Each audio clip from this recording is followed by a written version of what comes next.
Dr. Eric Kelly III and a host of phenomenal speakers from all around the globe for this 7-day virtual event that you don't want to miss. The mission of the Black Business Expo is to raise scholarship money from kids all the way from high school all the way from college. The Black Business Olympics is one of the largest Black business showcases in the world. It is an opportunity for businesses and companies to showcase their businesses globally. We are going to be giving away laptops up to $5,000 away to students. Again, I'm Olivia Appleberry, the founder of 2 Cents Finance and one of the speakers for the expo. I am so excited to see you there. For more info, go to www.blackbusinessexpousa.com or call 919-308-9090 and hope to see you there. I am Black Business. From the moment I wake until the time I sleep. Yes, I am Black Business. I am Black Business. Tell me, are you Black Business? I am Black Business. Do you support Black businesses? Listen, I support Black business because I am Black Business. Black Business Expo, one of the largest business showcases in the history of Black business in the world. The world!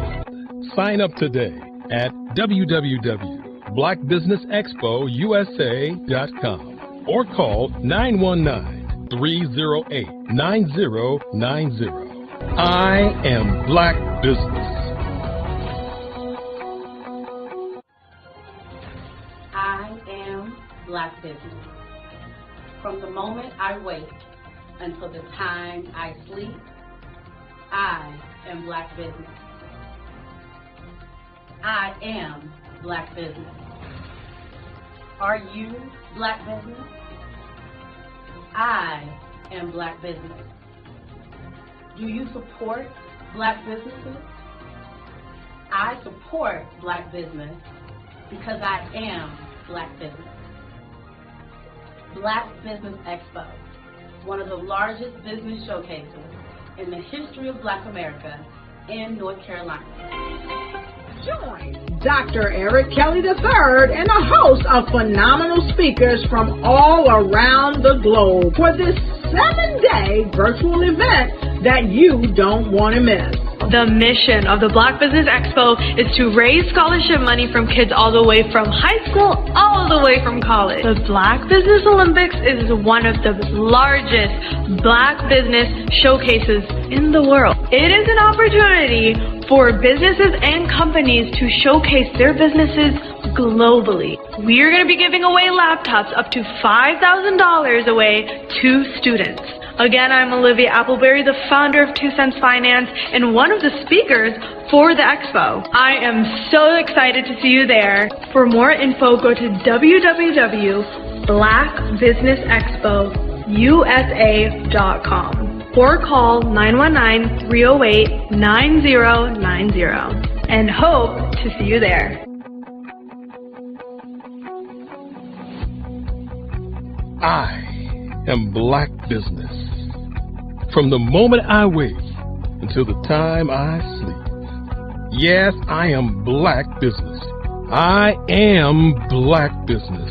Tell me, are you Black Business? I am Black Business. Do you support Black businesses? Listen, I support Black business because I am Black Business. Black Business Expo, one of the largest business showcases in the history of Black business in the world.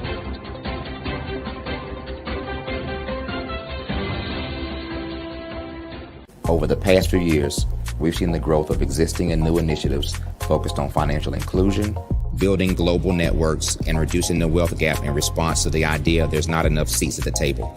Whether their outcomes are to increase the representation of Black executives on corporate boards, ensure an inclusive global economy, or to create new U.S.-African commercial pathways, the strategies are often carried out by separate programs. The question is, should they be?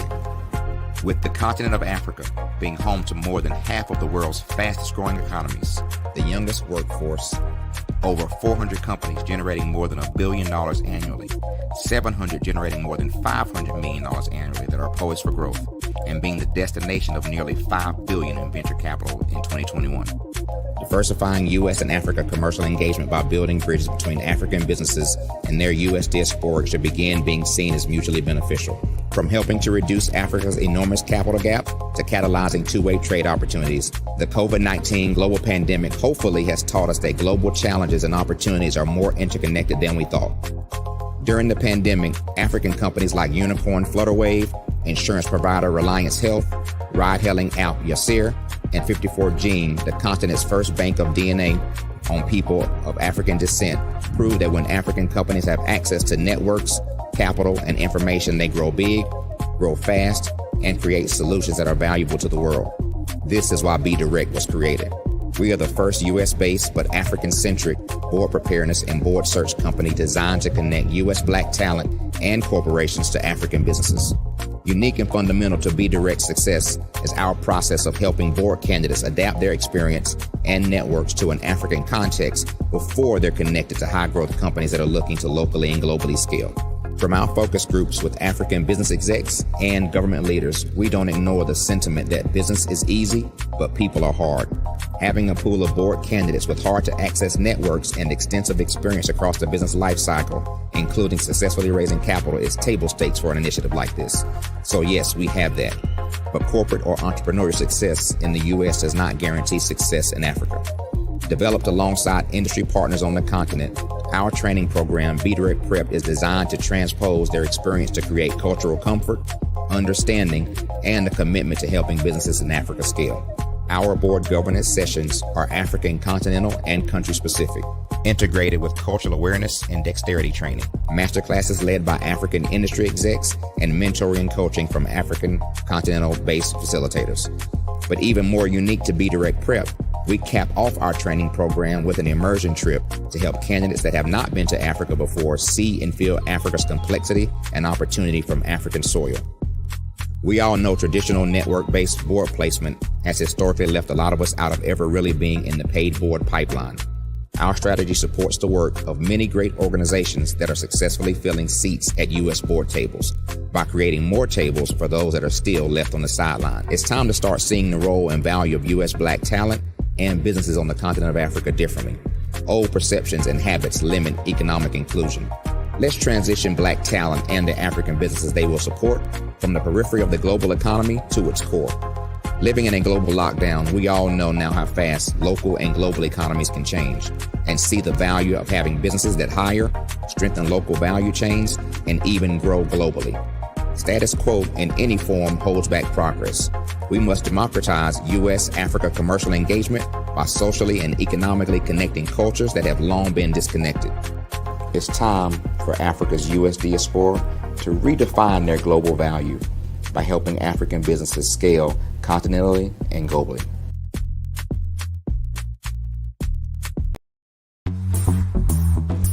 Attention all entrepreneurs and companies. Are you looking for reliable and efficient virtual assistants and back office support to help you manage your business tasks? Look no further than Superwoman Business Services.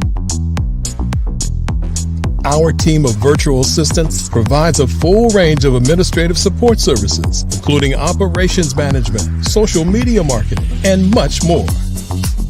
We also offer website design services to help you create a professional online presence that reflects your unique brand. In addition to administrative support and website design, we offer business development and structuring services to help you grow your business and achieve your goals. We'll work closely with you to identify areas of improvement and develop a customized plan to help you reach your full potential. At Superwoman Business Services, we understand that running a business can be overwhelming and time-consuming. That's why we're here to help you fly high and achieve success. Our virtual assistants are highly skilled, experienced, and dedicated to providing you with the support you need to thrive. Come fly with us and take your business to new heights. Let us help you become the superhero entrepreneur you are meant to be.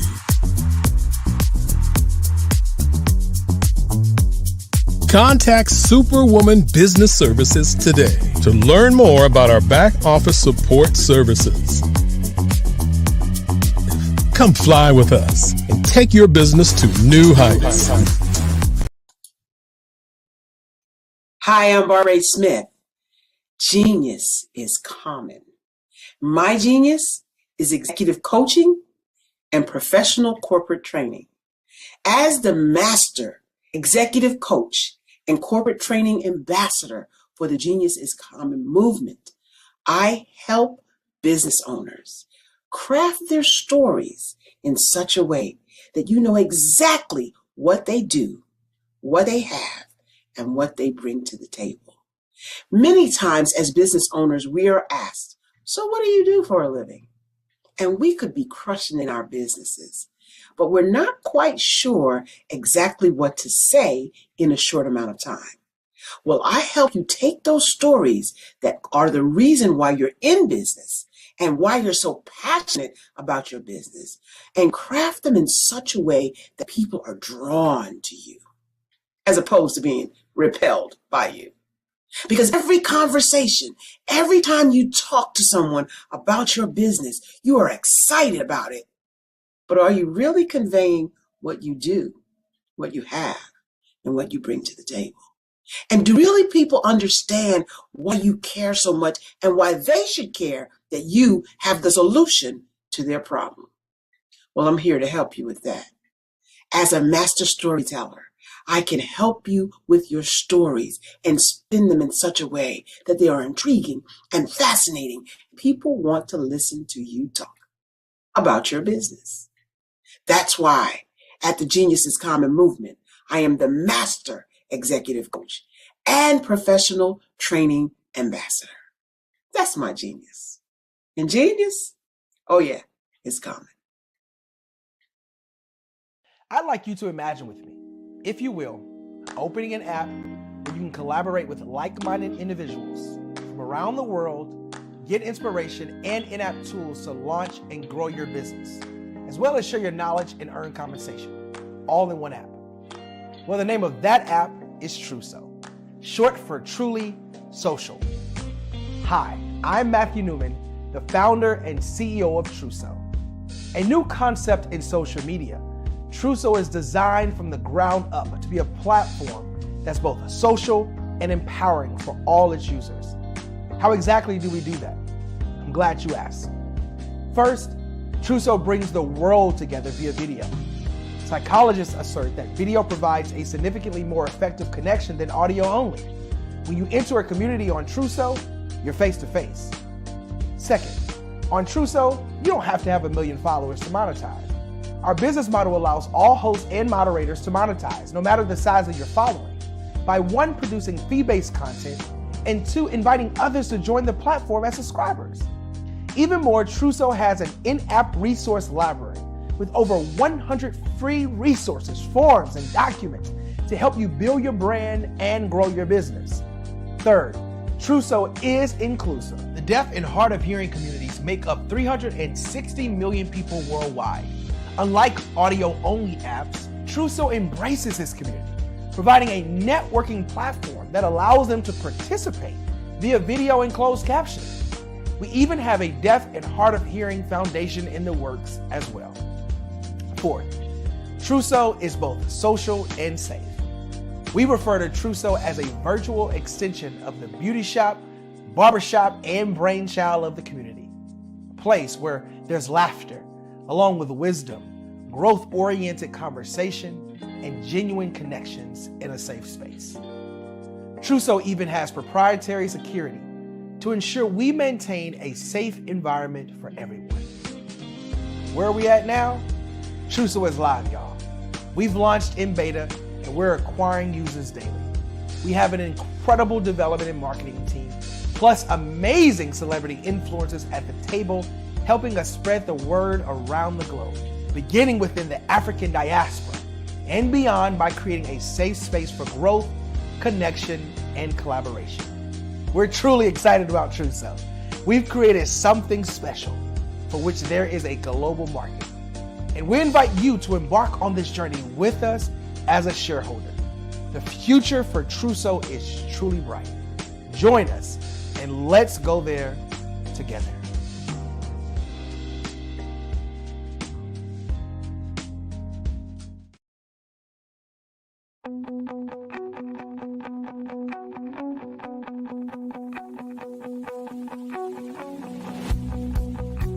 I am Black Business. From the moment I wake until the time I sleep. Yes, I am Black Business. I am Black Business. Tell me, are you Black Business? I am Black Business. Do you support Black businesses? Listen, I support Black business because I am Black Business.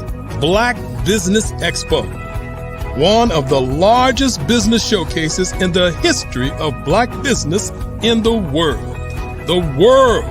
Sign up today at www.blackbusinessexpousa.com or call 919-308-9090. I am Black Business.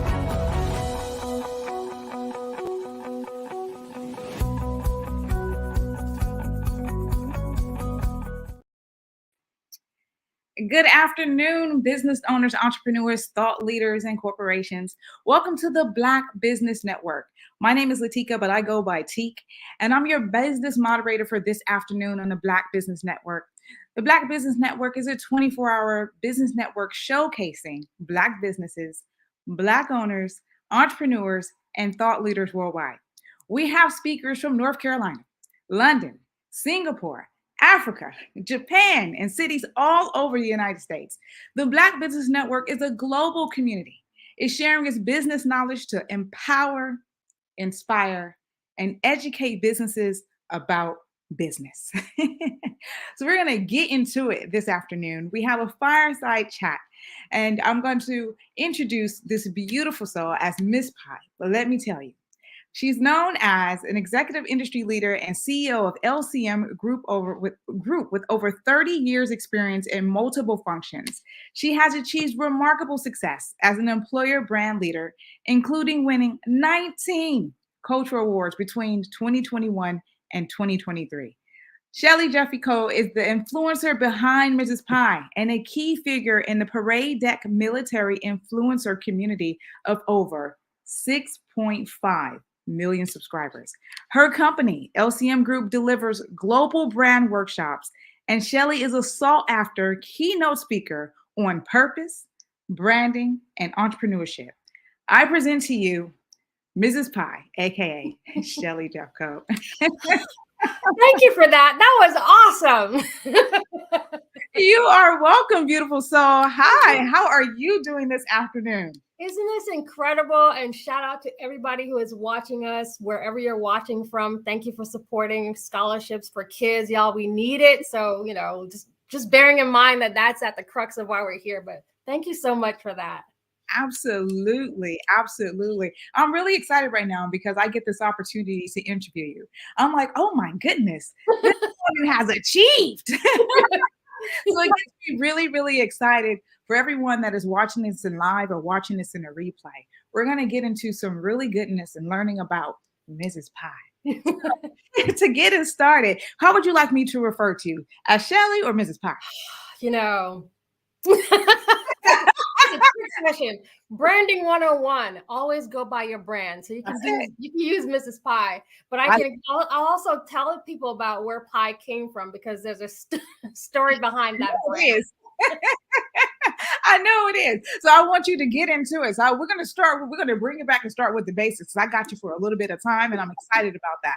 So yes, I want all the tea on the Mrs. Pie, but tell us, how did you get into this? How did you get into this business? Oh my gosh. So I've always loved branding and purpose and the way that we show up. And, I'm also an author and a mom and a philanthropist and all of those things. But I think, to be honest, it's been a culmination of areas in my life that I've always loved. I've worked in HR, I worked in engineering, I worked in sales, I worked in marketing. My family, I'm Jamaican. I come from a family of business owners and entrepreneurs. My mom was a teacher and a minister. So there's just been a combination of experiences in the corporate space. And then I wanted to figure out a way to translate a lot of what I know and really help other individuals who are just starting out in business, whether you're a small business or entrepreneur, et cetera. And my heart is also tied into the veteran community. And so a lot of the work that I do within that space is helping veteran small business owners learn the basics of branding, but from a business strategy perspective, not just, putting things on social media. And then, it just kind of spanned out. So I work with a lot of organizations also that support or do things for kids. I am one of those rare birds that I have multiple personas, meaning I do multiple things. I have a full-time job and a company, and they're both very successful. So I'm just pulling together all of the experiences that I've had, things that I've learned the hard way, lessons learned, failures that I've had, and teaching people not to kind of repeat that behavior and helping any way I can.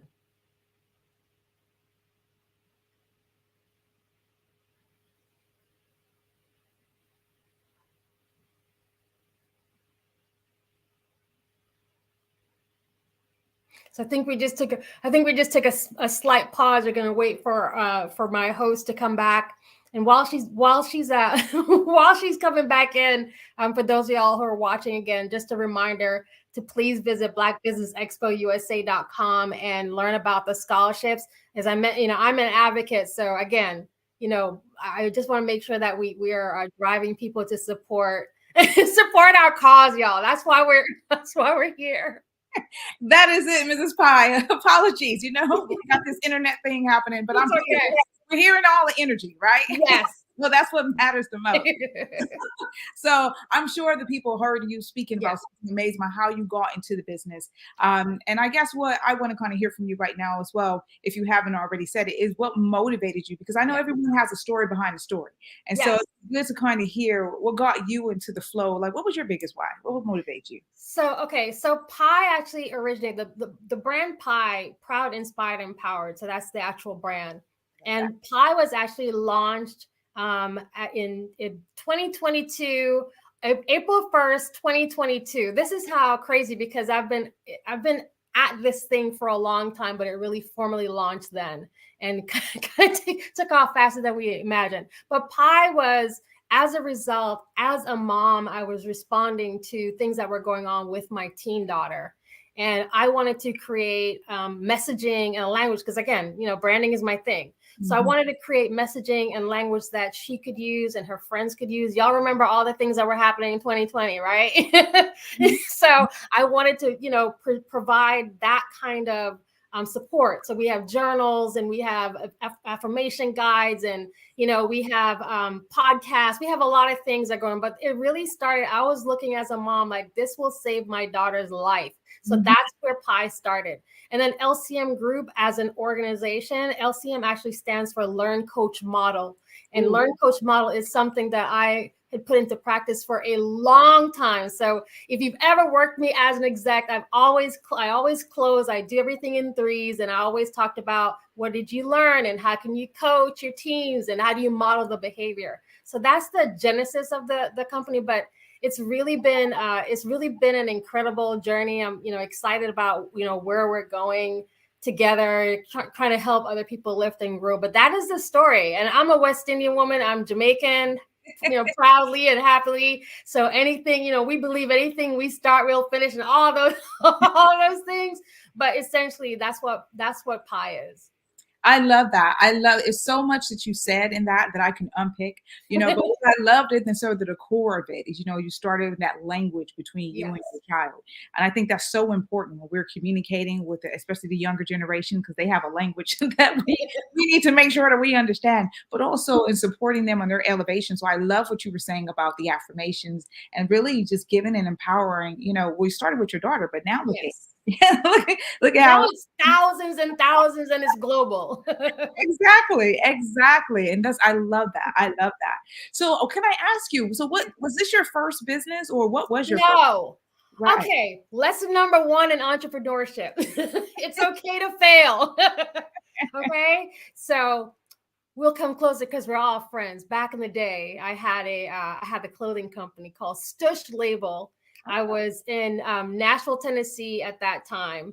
And I was even on the local television channel because it was at that point, this is like 2002 or so. My husband would have to remind me now of the years, but it was a big deal back then, y'all, because I was in Nashville, Tennessee, and I had exited my engineering job and I was going to go into fashion. Right. And my first real job, like where you actually get a paycheck from an organization, was with Macy's. I was in their buyers program in New York City. So many moons later, I was like, I love fashion. So I'm just gonna be a designer. And it failed, but I loved the experience because what I learned was that I love fashion. I love earning money so I can pay for fashion, but I don't necessarily want to manufacture fashion, but it was an incredible journey. So that was the first real business, where I actually made some revenue. I made it from that. And it's just, for me, it just felt like it wasn't the right time. And I did learn about sales and marketing. So some of the things that I'm using even today, some of the things I used in my corporate career, but what was missing, what was missing, Teak? There wasn't any purpose behind it. And I was just about to ask you that because, see, I was like, well, fashion, she looks fabulous. So it's okay, it's still fun.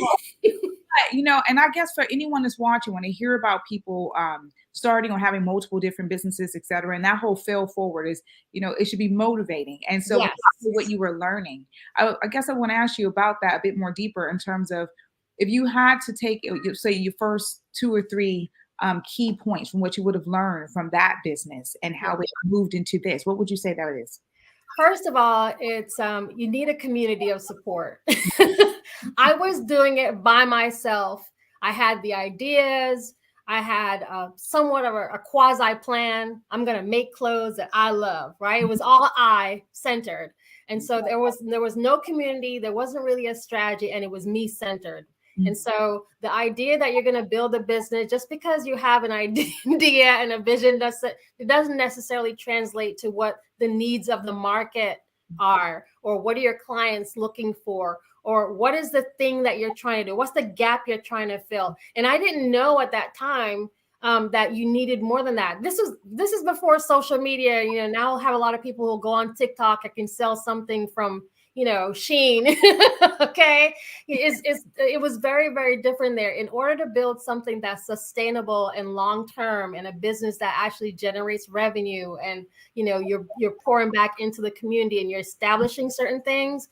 If you're trying to set up generational wealth, we all talk about that, and you're looking for some kind of longevity, you have to actually have a strategy. You have to understand your clients. You have to fill a need. Otherwise, it's just a side hustle, and I'm not doing a side hustle. but I had to learn that the hard way. And once I learned another lesson I learned, because I had the opportunity of being interviewed on live television. It was my first foray in front of the screen. I'm usually the person who's behind the screen a lot. That's shifted over the past few years, dramatically. But I had the opportunity, even in that experience, to see what that looked like. And so I started changing the way I thought about how I marketed myself and how I branded myself going forward. So y'all, when I say this is 20 years into it, I said 2002, and 20 years or so later, I am now walking into the purpose of my life and seeing this play out. So it's just really being open to learning the lesson, and it's okay. It really is okay to pick up and move forward and understand that everything happens in the right time. That's true. Everything that your mama told you is true. I love that. I love the authenticity of that, because you said something I think is purposeful, and to reiterate back to the community that's watching, and that is that you went into it thinking about what I wanted to make, and then your vision or your insight shifted along the way, and it being about community. And so that means that you were giving back into what you thought people, well, you start looking into what the people needed to receive. And then that seemed like it, domino affected into what you expanded into today, which I think is amazing. And so you basically, like you said, fell for it. Absolutely fell for it. So, I mean, you learned a lot of key things there. So this next question I have for you is, why do you think owning a box is important? I know I just went there. Okay, so I'm gonna shift this question to, let's see, owning a boss. So I'm gonna shift this to owning your space and staying in your lane. Okay, and defining what that lane looks like so that you can communicate it to other people, because other people will tend to put you in a box or a lane. Okay, so once I figured out, what I bring to the table, and again, this is advice whether you're in business as an entrepreneur, or you're thinking about being an entrepreneur, or you're working on your 9 to 5 and you're happy and that's your thing. Okay, but one of the things that you have to be able to do very successfully is understand your values and who you are, your identity, and what you bring to the table. And so, because I've been able to successfully do this, I do this the same way I can build that box for a business, right? Maybe we call it brand equity and brand identity, is the same way I can do that for myself. And then I manage everything that comes in and out of that box. I manage that box, right? So when we talk about, really understanding. So there's a lot of folks where it's so confusing, Teak, where you're asking them, if I ask someone, if I ask you, like, what do you do? I don't even ask people what they do for a living anymore. I remove that. I just ask, like, what do you do? Because we are complicated creatures. And there are a lot of us who, just because you're on the 9 to 5, maybe what you're doing there is just paying the bills, but you're an amazing singer on the weekends, right? So, you know what I mean? So even the way you ask the question, but I purposely try not to put people in those boxes. You invite me in your box because you've defined it, and then I can say, oh, Teak, she does blah, blah, blah. Not me putting her in That's it. In that box, right? So that, it's just setting up the parameters. And I mentor and coach. I've always mentored students, kids, adults, always. I think that's just part of the heritage. My mom was a teacher, so that's something that I've picked up, and I have siblings. That's just the way it works. But I've always had this same conversation about being mindful of this box that you're putting yourself in, because once you tuck yourself in, you're not going to be able to get yourself out of it. That's it, isn't it? And it could be quite limiting when you put yourself in. Because people, like you said, we're multifaceted. There's a lot of different areas and parts to us. So I love that. I love the way that you broke that down. But you touched on something right now that I'm about to get into, and that was about mentorship.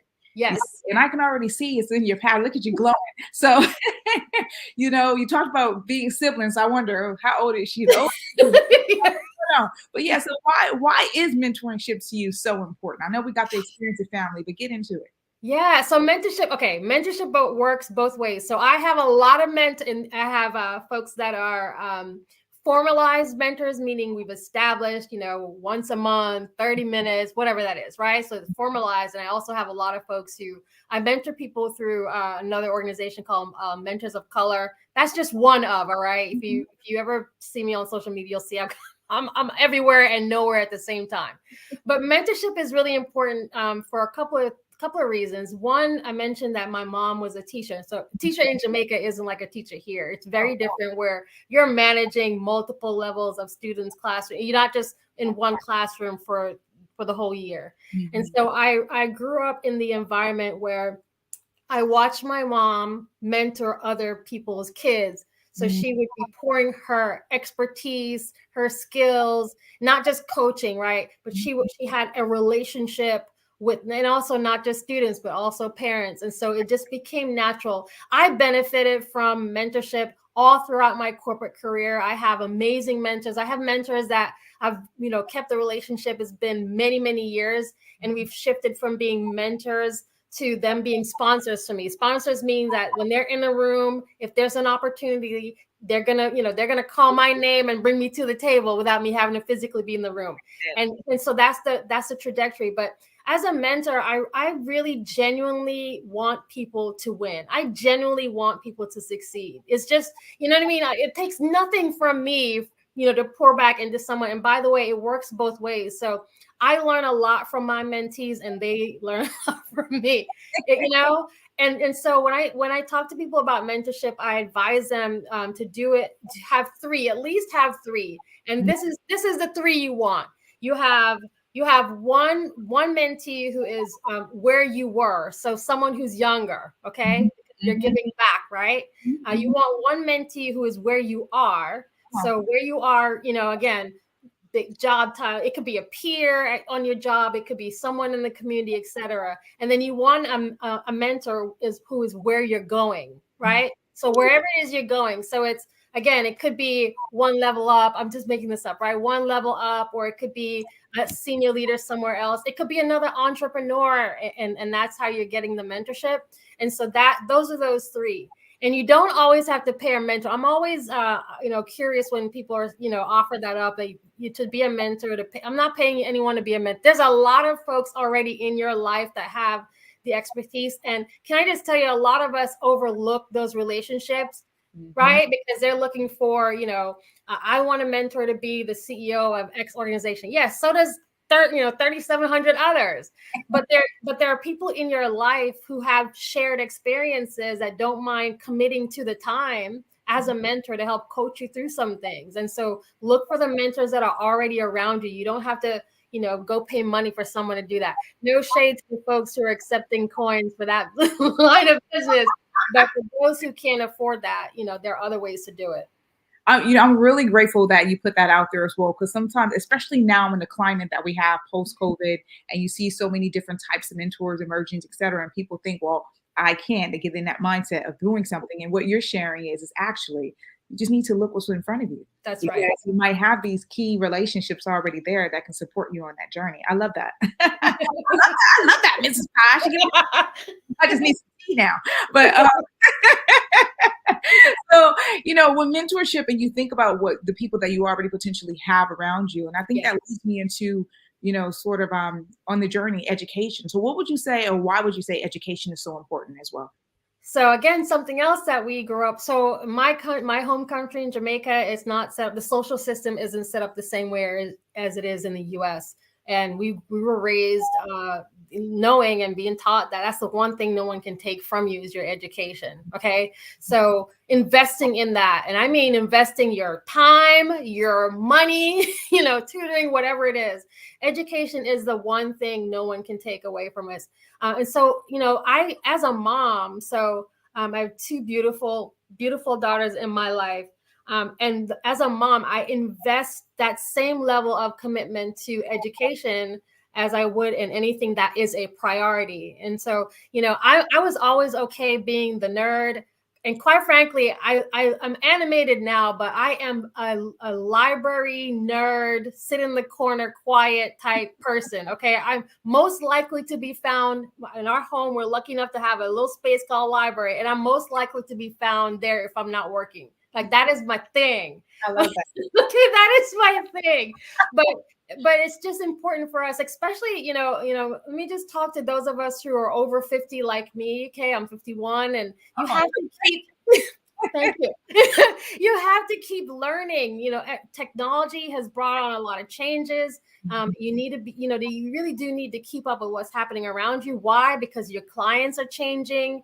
If your clients are changing, that means your competitors are learning more. The market is changing. And so you do really need to put some time into educating even yourself as a business owner. Maybe you're not a business owner. Maybe you're someone who's been in the same job 20 years. Congratulations. But even you still need to, you still need to educate yourself so you can, get the next raise and be competitive within your own organization as you think about your personal and professional development. So education is just something it's a must and a given, because like I said, that's the one thing nobody can take away from you at all, ever. That is so true. That is so true, Mrs. Pye. You dropping the gems. Thank you. Receiving everything that she's telling, because this is experience, and learn, you model success, isn't it? So you're teaching people things are key ways so that they need to be looking into how to move through their journey purposefully. So I love it. I love it. I love it. I love it. And that sort of leads me into, like, you've said a few things so far, and you went back into what moms has done and your experience as a, as being in your sibling group and mentorship and what that means to you. So it gets me to the question of like life experience. And Yes. do you feel that plays, a significant role in success? Yeah, absolutely. Because you're bringing all your baggage to work. Okay. And work could be, again, in an office, not an office, outside, whatever it is, right? You're bringing your life experience with you every day. So here's what you have to do, okay? Sometimes you have to unload that bag before you walk in that door, because you don't necessarily need to bring all of it to the people around you. People don't know what to do with that energy or that information or that experience. It also really impacts your perception on what's happening around you, because I bring in a certain experience, right? So I had a just saying this, like, you might have had an argument with your spouse, and that created a negative experience. So now you're bringing that attitude into work, and now everyone, right? Now the rest of us are getting that the response that that you wanted to deliver to your spouse. Now we're getting it. So just like you, our life experiences play a role in how we determine our priorities, where we spend our money, how we treat money, where do we see ourselves? How do we create a vision for ourselves? Back to being, back to what we're all saying, generational wealth. Well, your life experience might impact that. There are a lot of entrepreneurs who are the first ones in their family to be entrepreneurs. Your life experience might be, no one in my family has done this. But just because no one's done it doesn't mean that that first person isn't you. So you have to be able to tune out some of the voices from those life experiences. You know what I mean? So that you can inspire yourself to keep moving. So life experience is huge. And then and understand the lessons. Like for me, if I get the lesson, I try to learn it the first time, right? I am no good at like learning the same thing over and over again, or being burned over and over again, right? Once you learn that lesson, okay, I receive it, I learned the lesson, this is how I pivot so I don't repeat that behavior. Or maybe, it was in my response, not that person. That's a life lesson. Everything that has to do with your shortcomings, that's a life lesson. And then what do you do with the information? And don't carry your bad, experiences. I don't care who started it. Back 20 years ago, so-and-so said something to me and rubbed me the wrong way. Please leave that baggage, drop the baggage, because that's just going to hold you back from moving. It's just going to slow you down. So drop those things so you can move forward. I love that. But that goes back to your point that you were making where you were talking about failing forward as well. Yes. Right. So looking at where you are, learn from that experience and then move forward. Take what you need and leave what you don't need. Right. I love that. I'm going to borrow that. So that brings me into something else then, because we're talking about, life experience. And I think that, when people think about their journey, they, like you said, they're bringing their whole self, isn't it? So when you think about some of the pitfalls, and even maybe for some of the pitfalls you may have had, what would be some of your suggestions for people to avoid? Oh my gosh, mindset is the first one. Okay, I've always been a positive person, but for a long time, I was surrounded by negative people. And I started to believe what they were saying about me, not things that were true about me. This is something else I share with my mentees, okay? I absolutely don't believe anything that is not true about me. And I know what's true about me.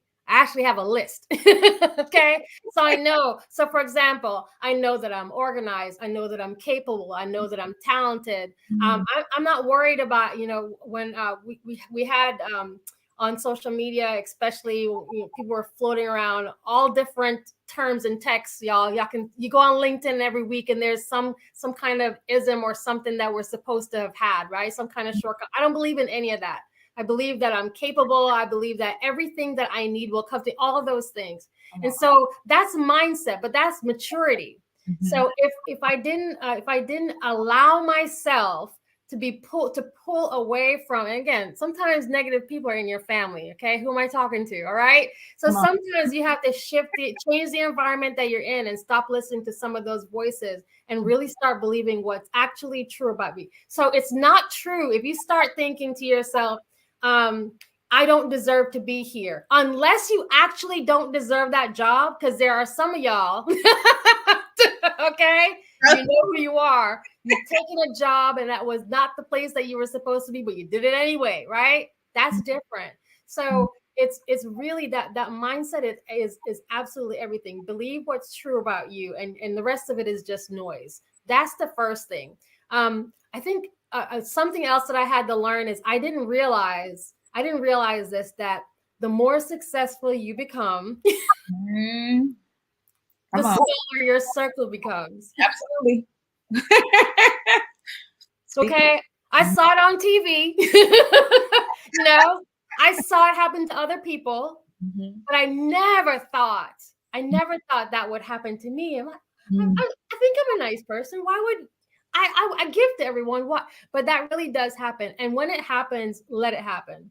Absolutely. Because the downside is I was holding on to people's skirts, please don't leave, and all it did was it kind of extended the time for me to be successful longer than it needed to be, because I was holding on to stuff that didn't belong to me anyway, right? People don't belong to you. So I was holding on to these relationships thinking, but don't do that. But that's another flip side of being successful, is that your circle does become smaller. The good news though is that you will end up being surrounded by the right people anyway. So sometimes, 2 or 3 negative folks get pulled out. And again, these are folks who might be very close to you. Okay. So 2 or 3 negative folks might be pulled out and one amazing person, takes the place. So don't let that stop you from marching towards your own success, but just know that you need to be prepared that circle is going to shrink. I love that. I mean, 2 key valuable points: mindset, and then even the mindset feeds into the circle, and things naturally shift. Ms. Pye, you really, really, and that your experience of being honest and authentic, I think is what feed back into the people, because that's what we need to hear, right? Oh yes. And speaking about our people, and thinking about business, do you think, because we talked about quite a lot of things, we talked about education, we've now, and I need to go back a bit, because you were doing affirmation to yourself, and I was getting excited, like, yes. Talking about mindset, I was like, yeah, but look how much she poured into herself first. I need the people to understand that that's what you need to do. You need to know your list first. So thank you for dropping that beautiful gem of sharing something personal for yourself in that way. And then that gets me into Black people and success. So yes, do you think that Black people actually have an equal start to business compared to get into it, Ms. Pye? Nope, next. No, we don't. So here's where, and I don't apologize for my Black pride. Okay, I told you I'm Jamaican. We can with it. Okay. So here's where it's kind of concerning, and also come on, y'all. We are the most creative visionaries that exist, in my humble opinion, on this planet. Okay. And I think what we've allowed to happen is that we've allowed other voices to tell us, and environments to tell us, and situations to tell us, and systems and processes to tell us otherwise, and we believe it. Right? And so there is a point where you have to realize. So when I look at all of the things that are available in the United States for someone who is Black to start a successful business, and I compare that to my home country, y'all don't know how good you have it. Oh, okay. Right? So I think about that. The difference here in the US is that the way that the deck is stacked is just stacked differently than it is in other countries. But there is so much opportunity within the community, within the Black business community, to support each other, to go after clients where you don't feel like you're fighting amongst each other, for sisters to support each other. You know what I mean? There is so much opportunity and talent that's available within this space. But, the truth is, no, it is definitely stacked differently. I mean, I don't know if you go on Twitter. I mean, I last on social media. I've limited it because I don't even want to hear the noise of all the things that people are telling me that I can and can't do, but other people can do it, right? 100%. And I guess the other part of that is just thinking about the changes within the decades, from 20 to 30 years ago until now. I mean, you're talking about the differences. And do you feel as if well, I guess I can reframe that question now for you. You already were like, no, Teak, no. So thinking about going towards the future, and about platforms such as this, do you think with this sort of platform and other platforms like it, how would that role be for Black businesses? Oh my gosh. Okay, let's just think about this. So earlier today, I was honored to, and I want y'all go back and watch the replay. Black Expo that was launched many moons ago. And you guys can go back and see what I'm talking about the leader there. But just pause for a minute that we have the Black Business Network. Okay, you have business leaders, thought leaders, owners, entrepreneurs, everyone, students, everyone, right? You have literally, and Dr. Kelly literally has an ongoing cycle of Black businesses coming on the platform, pitching their businesses. You know what I mean? This is crazy. Like, I don't think people understand how amazing this really is. And so for those Black business, and we have, I'm also a member of the Atlanta Black Chambers here. And so we do a lot of amazing things. We train the community, we train business, all of those things are happening. And so just to pause and look at where we are right now, y'all, come on. We're literally on TV everywhere, on social media everywhere, going in full cycle, 24 hours, all day long. So it's not necessarily that, yes, the decks are stacked, but that is, at some point, that does become an excuse. You want to move around the deck? I'm going to move around the deck, right? So there's some folks, again, here's the difference between someone who is a visionary and someone who just has a dream. Okay? I'm a visionary, and I execute on that vision. I can make it plain. I have a strategy, right? I put some things in place. I have processes, and I'm marching my way through whatever my long-term goal is. There are a lot of people who have dreams who is just a dream. They haven't woken up yet, right? And a lot of dreamers, they have these ideas of what it should be, but opportunity doesn't show up that way. So here's a great example of opportunity showing up for me. This is my testimony. No one told me to say this. I'm gonna go ahead and say it and put Dr. Kelly on For Real Blast and Black Business Network. Okay, y'all can put this one on TikTok. Here's my testimony. So I was supposed to come on and do one interview, one show earlier this morning. I had the 8 a.m. slot, and I came on. I talked about brand and business. The opportunity came up, and I was asked, hey, do you want to stay and take the next slot? I have never been a moderator. I have never been on this platform. This opportunity to join this platform today came from a woman named Edie Clark. Okay, Edie Clark, who I met through the Atlanta Black Chambers through a whole nother connection. Again, I'm just walking you through it. So I show up, I do my 30 minutes, and Dr. Kelly asked me, and I'm like, of course. That's what opportunity looks like. A lot of people would have looked at that and said, I'm not prepared. I don't want to do it. I'm too scared. Not me. I know opportunity when I see it. So because I know opportunity when I see it, I'm on the second show, and I'm giving it my 178%.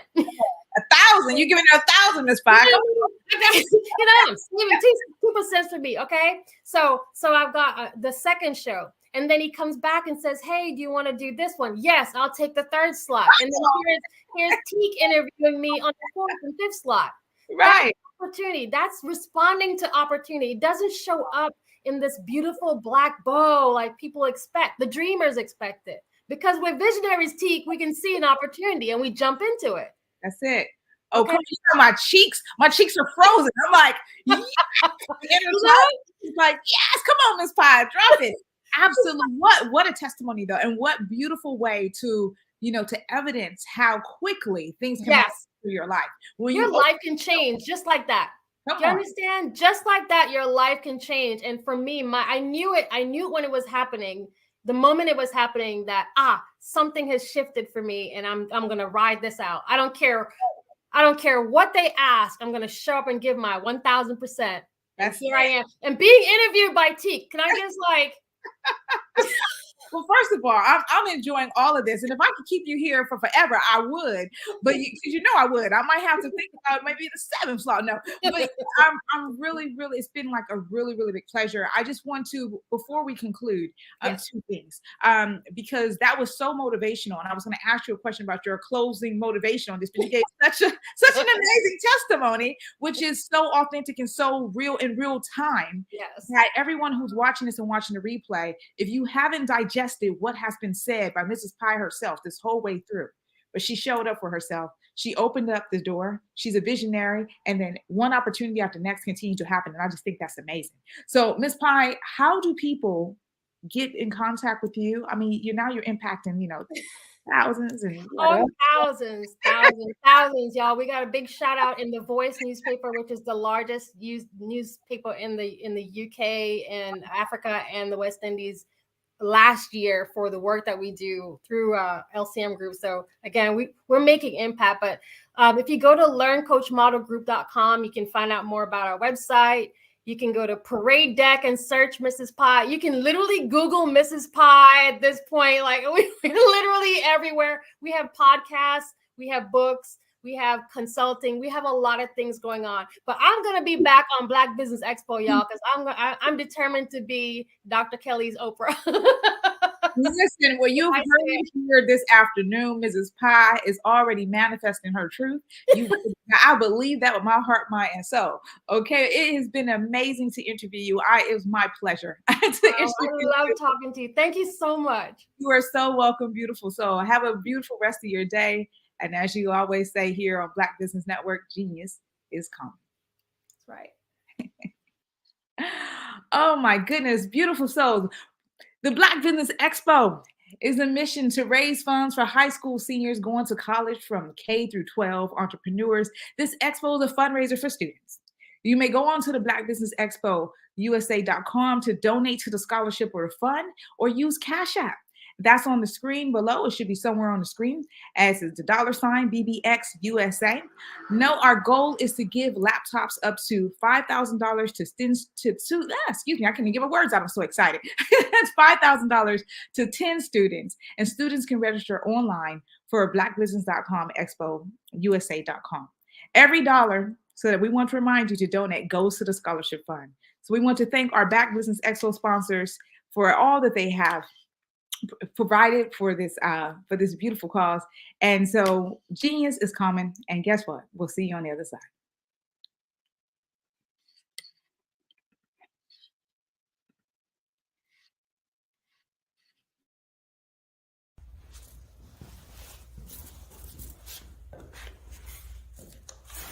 How you doing? I'm Rodney Allen Rippey. Yeah, the child actor.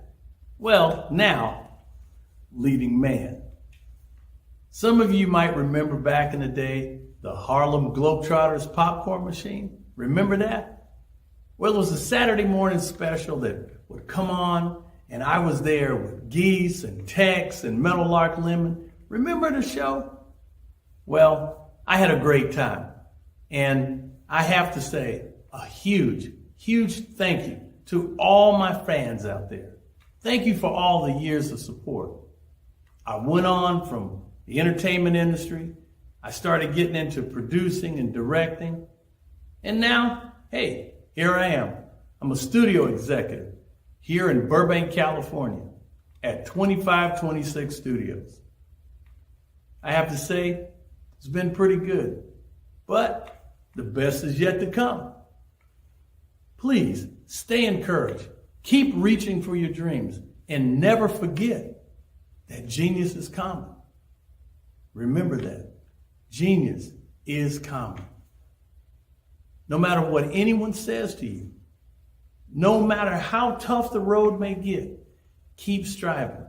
Keep reaching for your dreams. And always know that you are worth it. Everything that you put into yourself, everything good that you pour into your life, you are worth it. And when the times get tough, when things don't go exactly right, it's okay. Dust your shoulders off. Stand up strong. And remember, genius is common.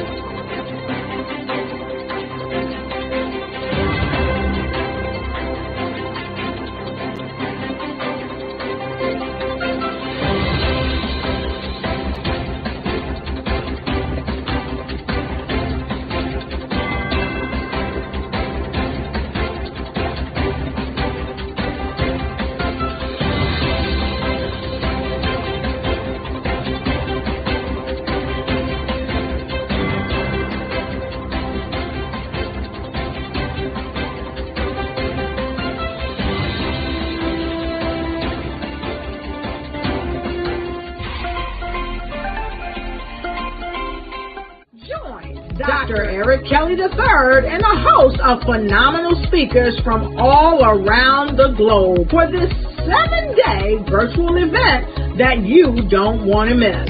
The mission of the Black Business Expo is to raise scholarship money from kids all the way from high school all the way from college. The Black Business Olympics is one of the largest Black business showcases in the world. It is an opportunity for businesses and companies to showcase their businesses globally. We are going to be giving away laptops up to $5,000 away to students. Again, I'm Olivia Appleberry, the founder of 2 Cents Finance and one of the speakers for the expo. I am so excited to see you there. For more info, go to www.blackbusinessexpousa.com or call 919-308-9090 and hope to see you there. I am Black Business. From the moment I wake until the time I sleep. Yes, I am Black Business. I am Black Business. Tell me, are you Black Business? I am Black Business. Do you support Black businesses? Listen, I support Black business because I am Black Business. Black Business Expo, one of the largest business showcases in the history of Black business in the world. The world! Sign up today at www.blackbusinessexpousa.com or call 919-308-9090. I am Black Business. I am Black Business. From the moment I wake until the time I sleep, I am Black Business. I am Black Business. Are you Black Business? I am Black Business. Do you support Black businesses? I support Black business because I am Black Business. Black Business Expo, one of the largest business showcases in the history of Black America in North Carolina. Join Dr. Eric Kelly III and a host of phenomenal speakers from all around the globe for this 7-day virtual event that you don't want to miss. The mission of the Black Business Expo is to raise scholarship money from kids all the way from high school all the way from college. The Black Business Olympics is one of the largest Black business showcases in the world. It is an opportunity for businesses and companies to showcase their businesses globally. We are going to be giving away laptops up to $5,000 away to students. Again, I'm Olivia Appleberry, the founder of 2 Cents Finance and one of the speakers for the expo. I am so excited to see you there. For more info, go to www.blackbusinessexpousa.com or call 919-308-9090 and hope to see you there. I am Black Business. From the moment I wake until the time I sleep. Yes, I am Black Business. I am Black business. Tell me, are you Black business? I am Black business. Do you support Black businesses? Listen, I support Black business because I am Black business. Black Business Expo, one of the largest business showcases in the history of Black business in the world.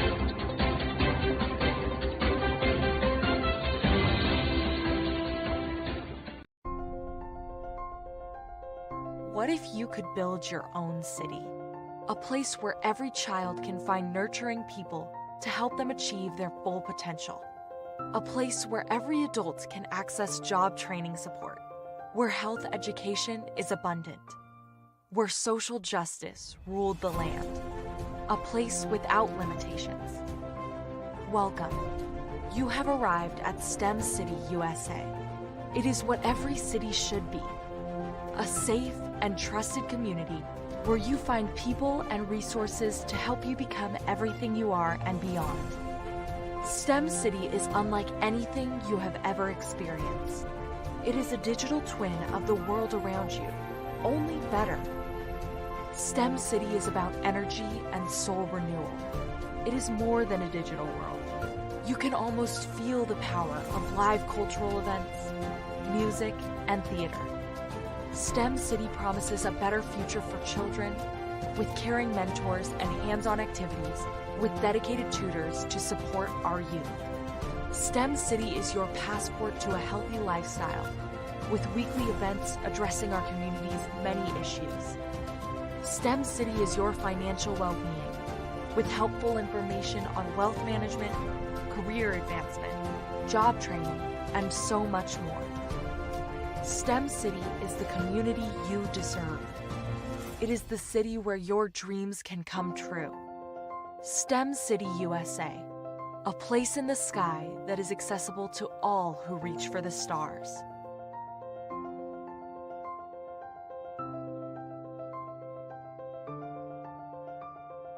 Phenomenal Tanya T. Wise, who is here from the great state of Maryland. Tanya, welcome and thank you for being with us today. Can you indulge our audience a little bit and tell them just a little bit more about who you are and what it is that you do? Well, I love being able to talk to people and have a magnetic attitude, being able to just show them. So I always like to say, level up is Coach at Tanya T. Wise here. So can you tell our audience, just give them a teaser about what your presentation will be about? So my philosophy is that we should all be living our dream life. So tomorrow I'm going to talk about how you start living your dream life. What are some of the things that you thought about in your childhood that you just kind of let go and dormant? Wow. And I want to reignite that and just give you some pointers and some tips, some tools, some strategies to be able to start living your best life now. And guess what, Rhonda? And leave it inheritance for your legacy. Oh my goodness. Okay, I know that's resonating with a lot of people. I've heard that you have a dynamic coaching program. Can you tell us a little bit more about that? Absolutely. So our coaching program help people that have the lack of time, that lack strategies, and lack the confidence to go after their dream life. So we help them implement tools, we help them implement strategies, as well as give them resources so that they can live their best life now and leave that inheritance. Wow. Oh, I love that. I love the leave the inheritance part. Listen, you are dropping some major nuggets, and I know a lot of what you're saying is resonating with a lot of people, but I think we're all curious. How did you even make this transition into the speaking and coaching arena? What's the story behind this? So I started out in finance, and I realized that a lot of people don't necessarily go after their dream life because of the lack of finances or the education behind finances. But it wasn't until I lost my firstborn, my only son, that life changed for me. And where I was going after it all, living the corporate life, hit my 6-figure income and living in my dream house with my dream man, driving my dream car. I nearly lost it all when I lost my son. And so I realized it only takes one financial catastrophe that can change your entire life. That's what made me start All New Beginnings. Because no matter what's going on in life, there's a new beginning. And because of that, we develop a program called Wise Minded. My little slogan is, don't just dream it, Let's live it. If they want to connect with you or work with you, what is the best ways for them to be able to do that?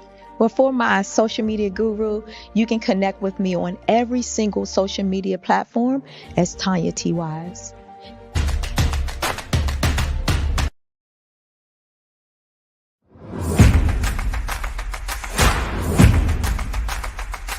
Ladies, if you're a person who continually pours out, you won't want to miss this upcoming event. October 13, 14, and 15 at the Holiday Inn and Suites in Ocean City, Maryland, where we have a power-packed lineup of ladies who are going to pour into you. If you need to increase your impact, your influence, and your income, this is the event for you. Don't miss the power of sisterhood. These ladies coming from around the world to network and connect with you. Don't miss it. How do you get the information? Glad you asked. Go to barbarahsmith.com and click the link. All the details there. Don't miss Sisters Inspire Sisters to Advance, October 13, 14, 15 at the beautiful Holiday Inn and Suites in Ocean City, Maryland. What you know and I know together can change the world. I want to see you there.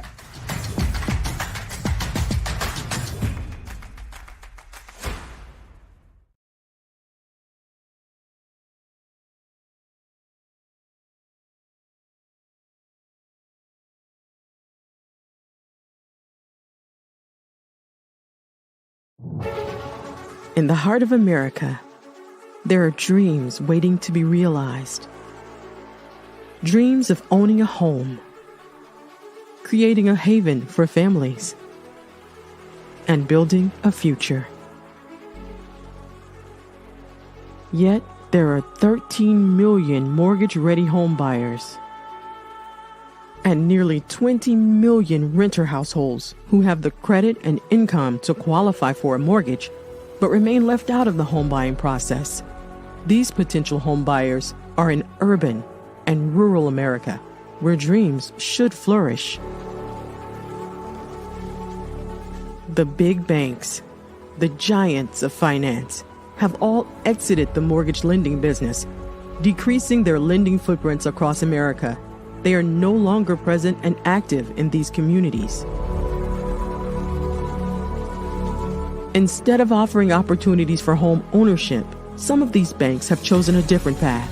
They have decided to become mega landlords. They have chosen to invest billions of dollars in rental homes, leaving potential home buyers with fewer options and stuck in a cycle of renting without the chance to build equity and create a legacy for their families. Here is the shocking truth.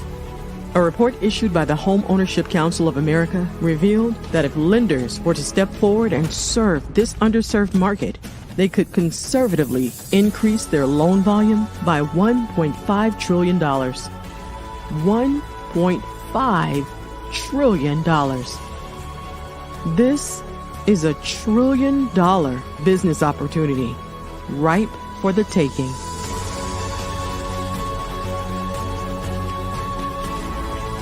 That's why I Have a Dream Home is here.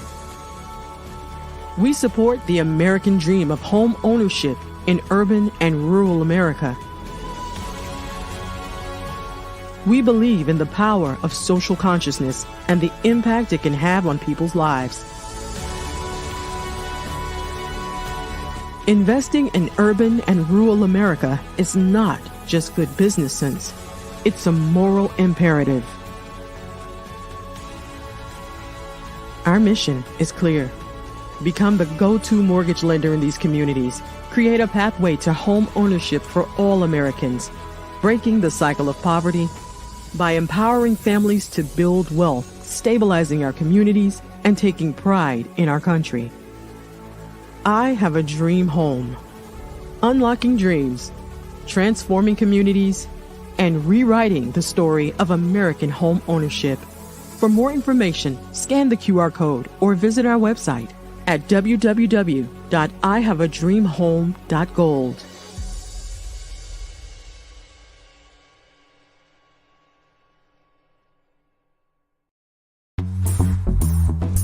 Attention all entrepreneurs and companies. Are you looking for reliable and efficient virtual assistants and back office support to help you manage your business tasks? Look no further than Superwoman Business Services. Our team of virtual assistants provides a full range of administrative support services, including operations management, social media marketing, and much more. We also offer website design services to help you create a professional online presence that reflects your unique brand. In addition to administrative support and website design, we offer business development and structuring services to help you grow your business and achieve your goals. We'll work closely with you to identify areas of improvement and develop a customized plan to help you reach your full potential. At Superwoman Business Services, we understand that running a business can be overwhelming and time-consuming. That's why we're here to help you fly high and achieve success. Our virtual assistants are highly skilled, experienced, and dedicated to providing you with the support you need to thrive. Come fly with us and take your business to new heights.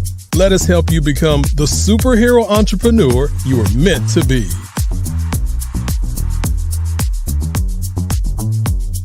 Contact Superwoman Business Services today to learn more about our back office support services. Come fly with us and take your business to new heights.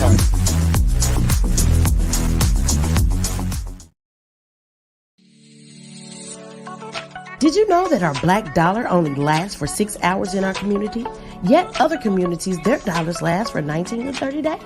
The Black Wall Street Nation. Black Wall Street Nation. Yes, that's why we created the Black Wall Street Nation. Black Wall Street Nation is a centralized directory available to all black businesses across the world.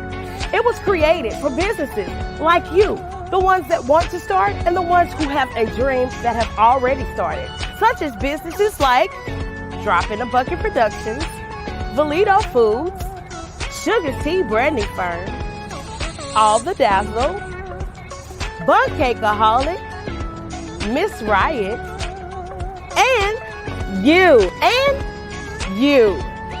We'll have marketing, seminars, and some funding coming soon just for you. So, we want you to come and join us. www.blackwallstreetnation.com. See you there.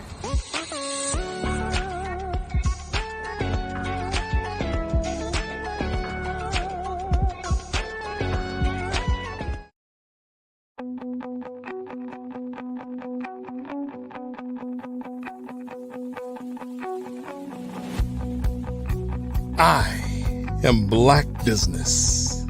From the moment I wake until the time I sleep. Yes, I am Black Business. I am Black Business. Tell me, are you Black Business? I am Black Business. Do you support Black businesses? Listen, I support Black business because I am Black Business. Black Business Expo, one of the largest business showcases in the history of black business in the world. The world! Sign up today at www.blackbusinessexpousa.com or call 919-308-9090. I am Black Business.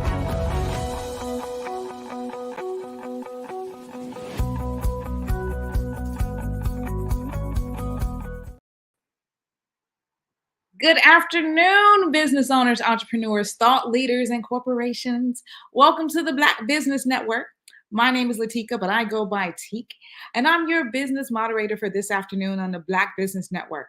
The Black Business Network is a 24-hour business network showcasing Black businesses, business owners, entrepreneurs, and thought leaders worldwide. We have speakers from North Carolina, London, Singapore, Africa, Japan, and cities all over the United States. The Black Business Network is a global community sharing its business knowledge to empower, inspire, and educate businesses about business. The next individual that I have coming up soon is coming on for a keynote address, and that is Marilyn Clark. Marilyn Clark, DTM Distinguished Toastmaster, is a John Maxwell certified speaker, trainer, coach, and disc behavior analysis consultant.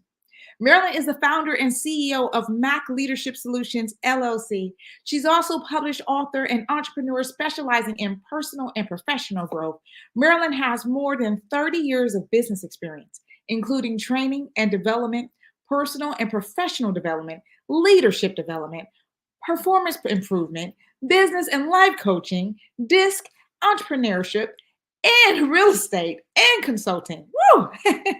Her mission is to help others grow personally and professionally. Her core values are integrity, impact, valuing others, gratitude, and community service. She is a published author of Let It Go and Flourish and Daily Planner, January 2023 to December 2023, with coaching prompts to help you flourish. Marilyn has been a member of Toastmasters International since 2017, and she served as an area director for several clubs within Toastmasters International. She has received the Distinguished Toastmaster Award, the highest award within the Toastmaster International. Marilyn is also a volunteer facilitator and leads transformational roundtables for Change Your World.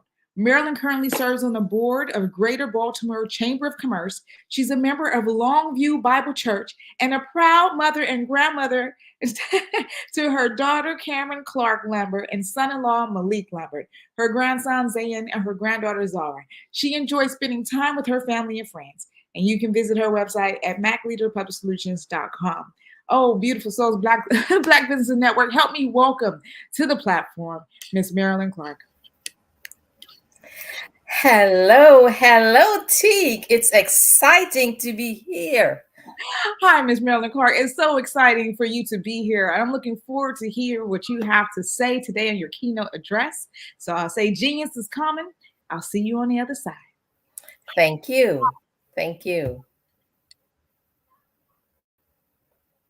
Hello, everyone. Again, I am excited to be here to give this keynote address. And today I will be speaking about Black businesses as well as how we should lead across different generations, specifically our Gen X's and our Gen Z's. Now, there are many successful Black businesses, and I am so excited about those that were launched during the pandemic. You see, many people lost their jobs, and as a result, they pivoted and started their businesses.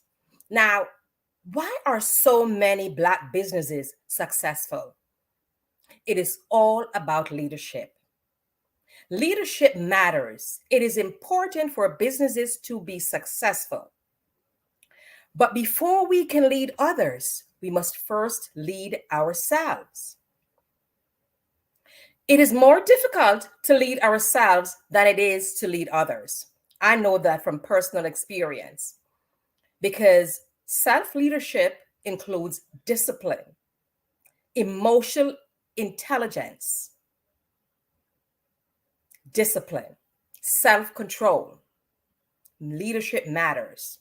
In fact, the tagline for my business is, "We are moral authority." What is moral authority? I'm glad you asked. You see, moral authority is the highest level of authority, and it's based on the core value, who the leader is more so than a title and a position. The position is the lowest level of leadership. But with a moral authority leader, they gain that from the people who they lead. These leaders of successful Black businesses are moral authority leaders. They are competent, courageous, empathetic, and consistent. Now, what is competence? These Black business owners who are successful, they are lifelong learners, constant learners. They are always looking for ways to expand and increase their knowledge. And they also train their teams. when they are about to promote someone to a leadership position, they make sure their leaders are trained in leadership development. They don't just promote someone up the rank because, oh, they've been here 10 years, it's time to promote them. No, they are about competence. Because here's the thing. If you don't give that emerging leader adequate training, it leads to frustrated team members and a frustrated leader because they don't know what they're doing through no fault of their own. So you have to lead, teach them, show them the way. Now, these successful Black business owners and senior leaders are also courageous. In businesses, you will face obstacles, challenges, but if your why is strong enough, you must have a why for what you do. And if your why is strong enough, when those challenges come, you will face them head on. And you will see those challenges as learning opportunities to grow. They plow through those obstacles. They don't abandon ship when trouble comes.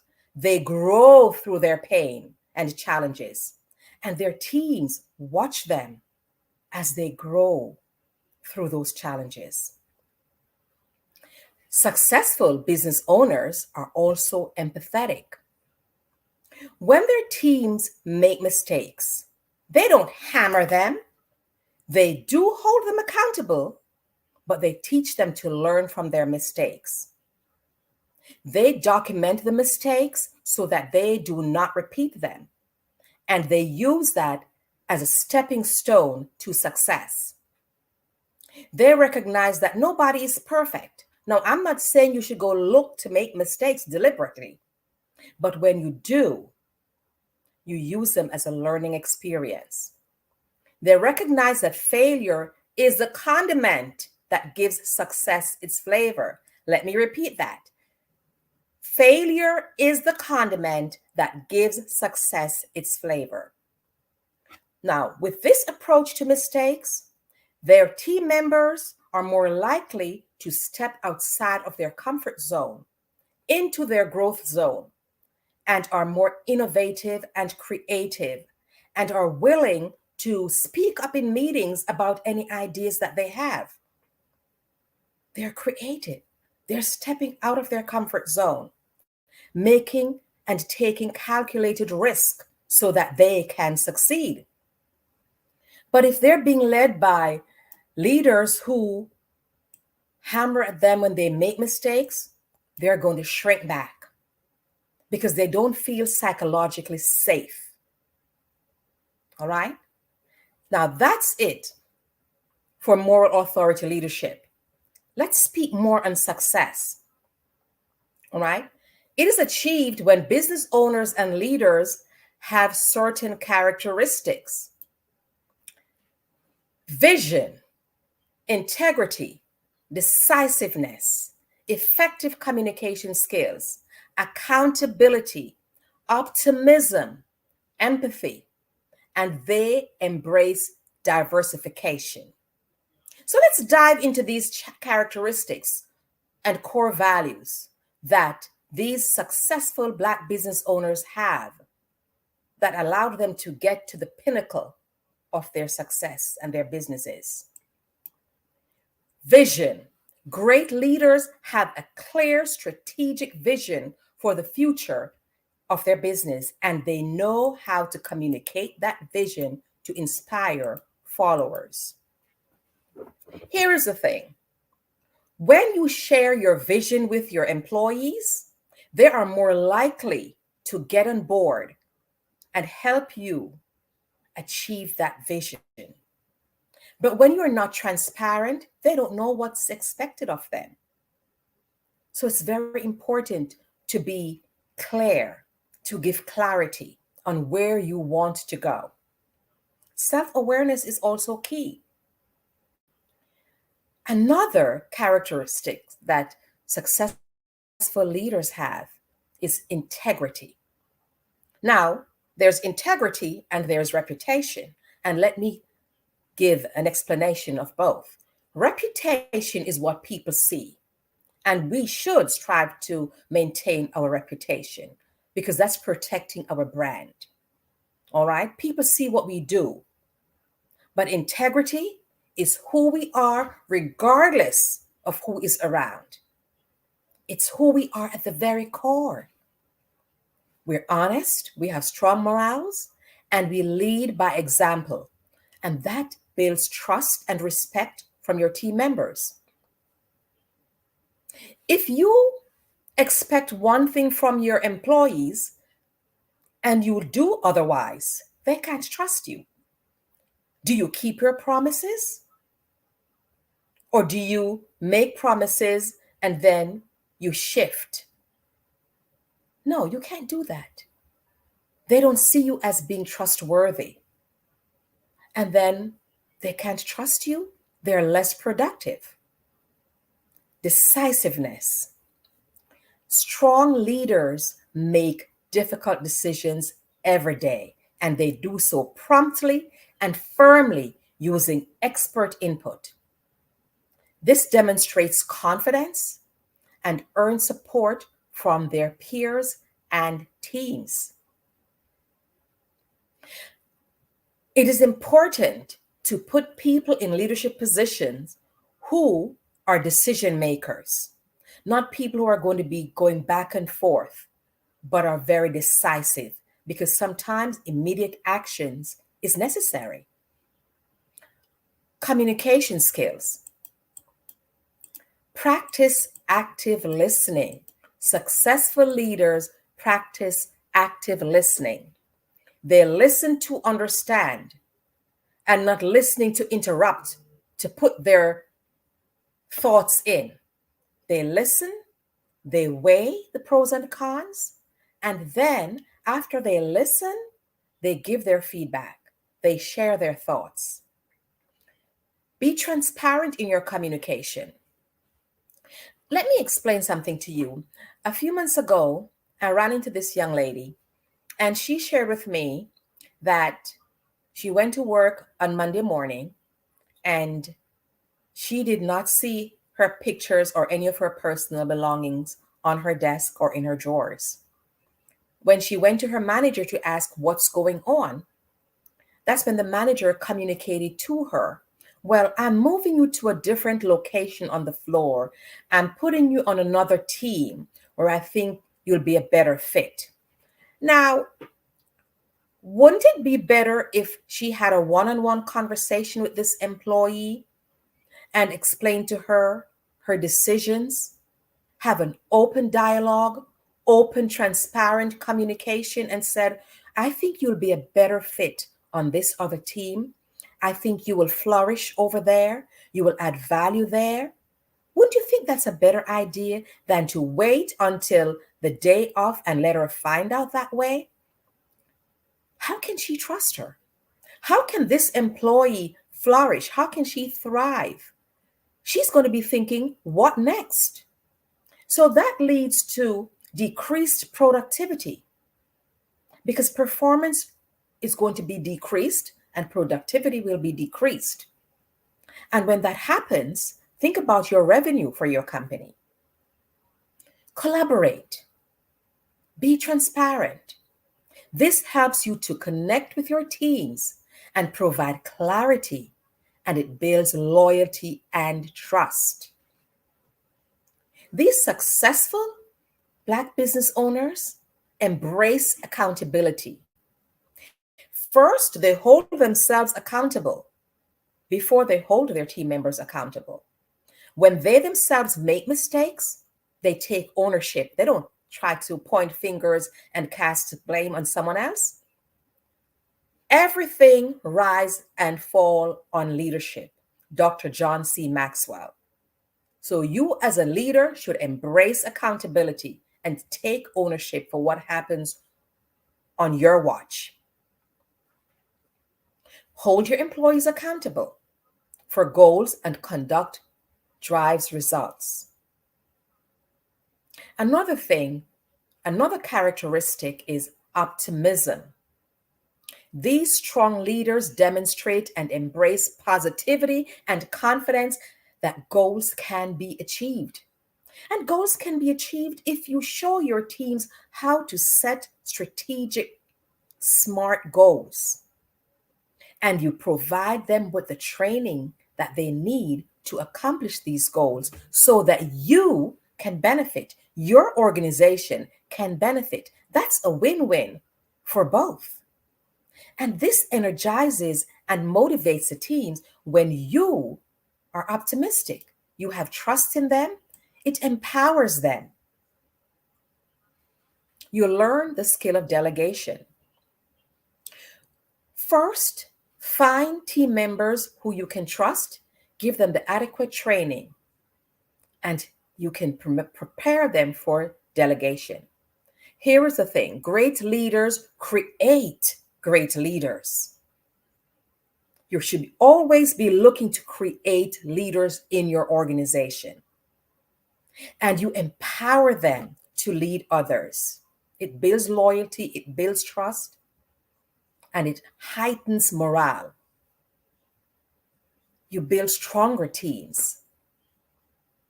You have an understanding of a diverse perspective, and this allows connection and inclusion. And speaking of inclusion and diversification, let us dive into the differences and similarities among or across two generations. And these are differences across generations, Gen X's and the Gen Z's. All right? You cannot lead every generation similarly. They have different styles. What I encourage every leader to do is give your employees a personality assessment to identify their personality style, their communication styles, so that you and their strengths and weaknesses. You want to identify those strengths and weaknesses so you can teach them how to lean into their strengths. And those weaknesses, you help to build on it and help them improve. So giving them assessment and identifying their communication style is important. Then you provide them with coaching on how to communicate with people of different styles. Communication preferences across the Gen X and the Gen Zs, they're different. You need to know that you can't use a cookie cutter approach for both generations. They grew up differently. They grew up in different times. Gen Xers value direct and clear communication. They appreciate honest and open, transparent communication from their leaders. They prefer in-person interactions and formal communication channels such as meetings and emails. Those are the Gen X's. The Gen Z's, on the other hand, they're more comfortable with digital communication. You see, they are tech savvy. They are raised in the digital age. They often prefer instant messaging, social media, and video calls as opposed to email and formal meetings. They appreciate concise and visually engaging content. However, they still value face-to-face interactions for building that personal connection. Now, how would you lead these two generations when it comes to communication? You should communicate clearly and straightforwardly with Gen X employees, ensuring that information provided through meetings or well-structured emails. But for your Gen Z leaders, should incorporate digital communication tools and platforms while also recognizing the value of occasional in-person interactions just to establish rapport.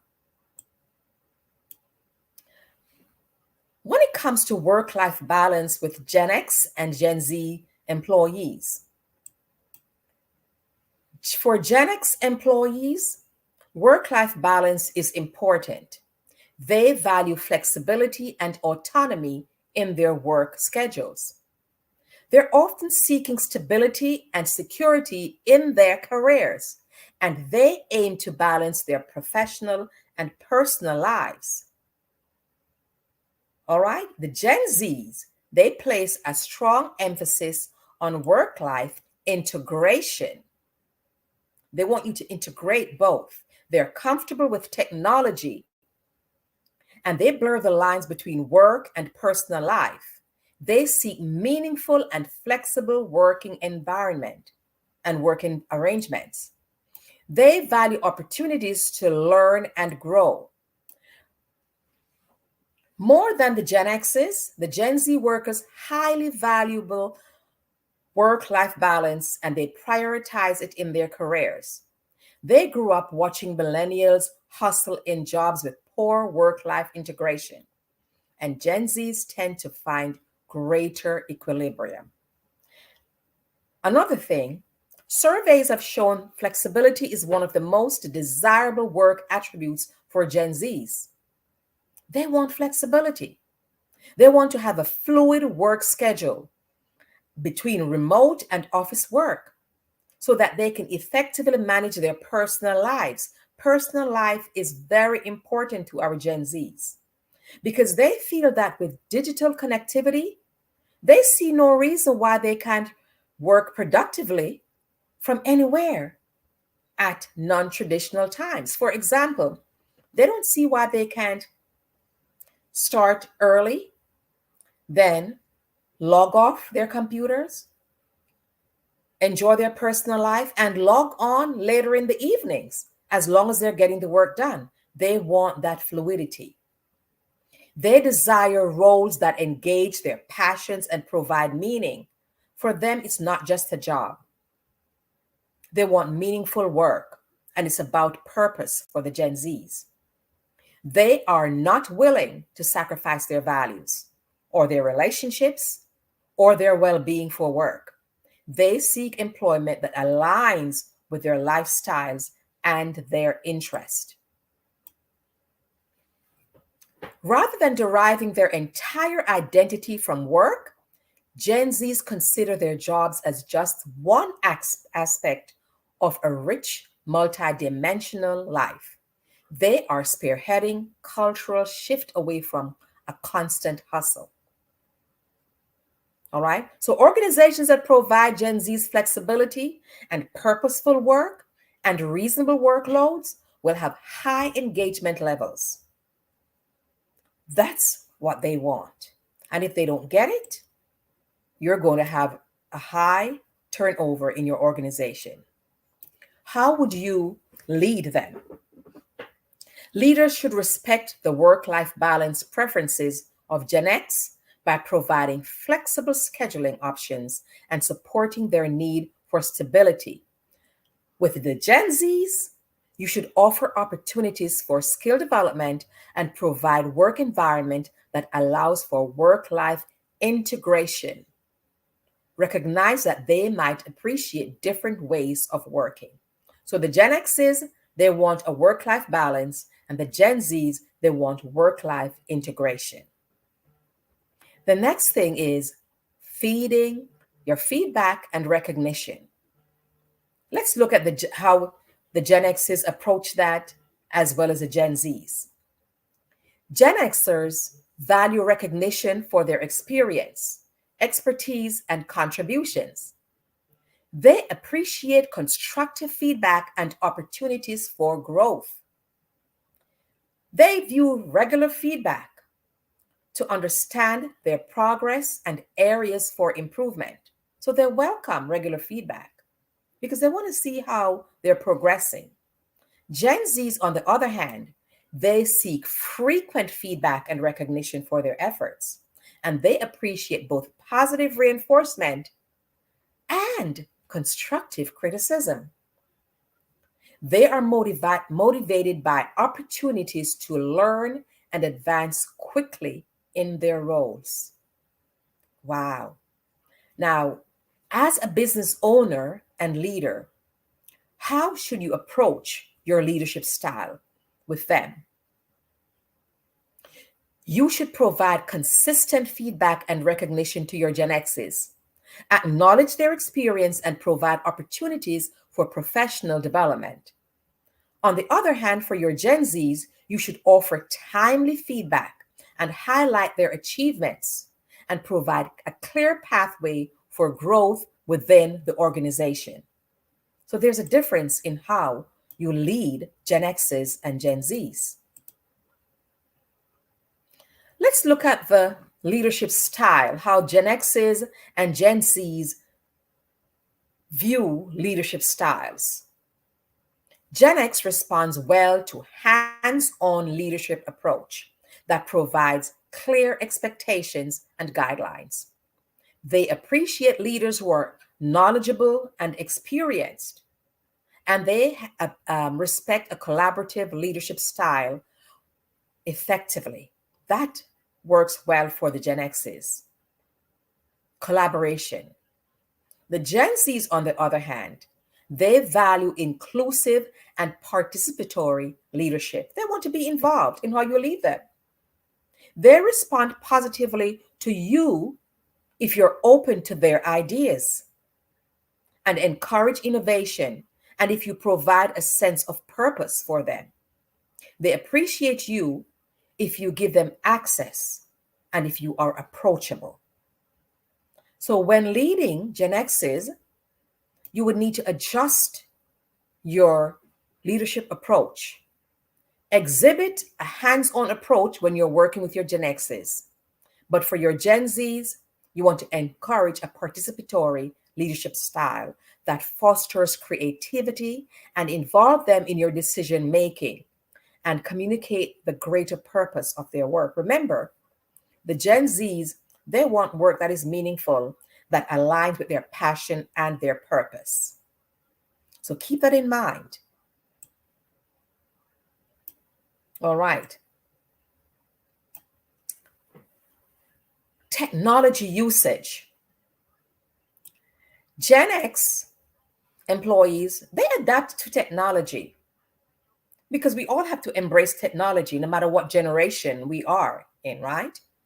But the Gen Xs may struggle a bit with the newer platforms. I know I did, but I'm there now. The Gen Zs, they are tech savvy. We call them the digital natives, and them to help we're struggling. They rely heavily on technology. They want you to communicate with them with using technology. They make sure they are well versed on all the different devices. In fact, I was talking to a friend of mine the other day, and she was struggling with her computer. She called her 14-year-old granddaughter, and she was there. She got on the computer and she pressed a few buttons and she was done. She had her grandmother up and running. This is what they do. This is who they are. They are digital natives. The Gen Zs are passionate about social causes and justice, and they are about making an impact.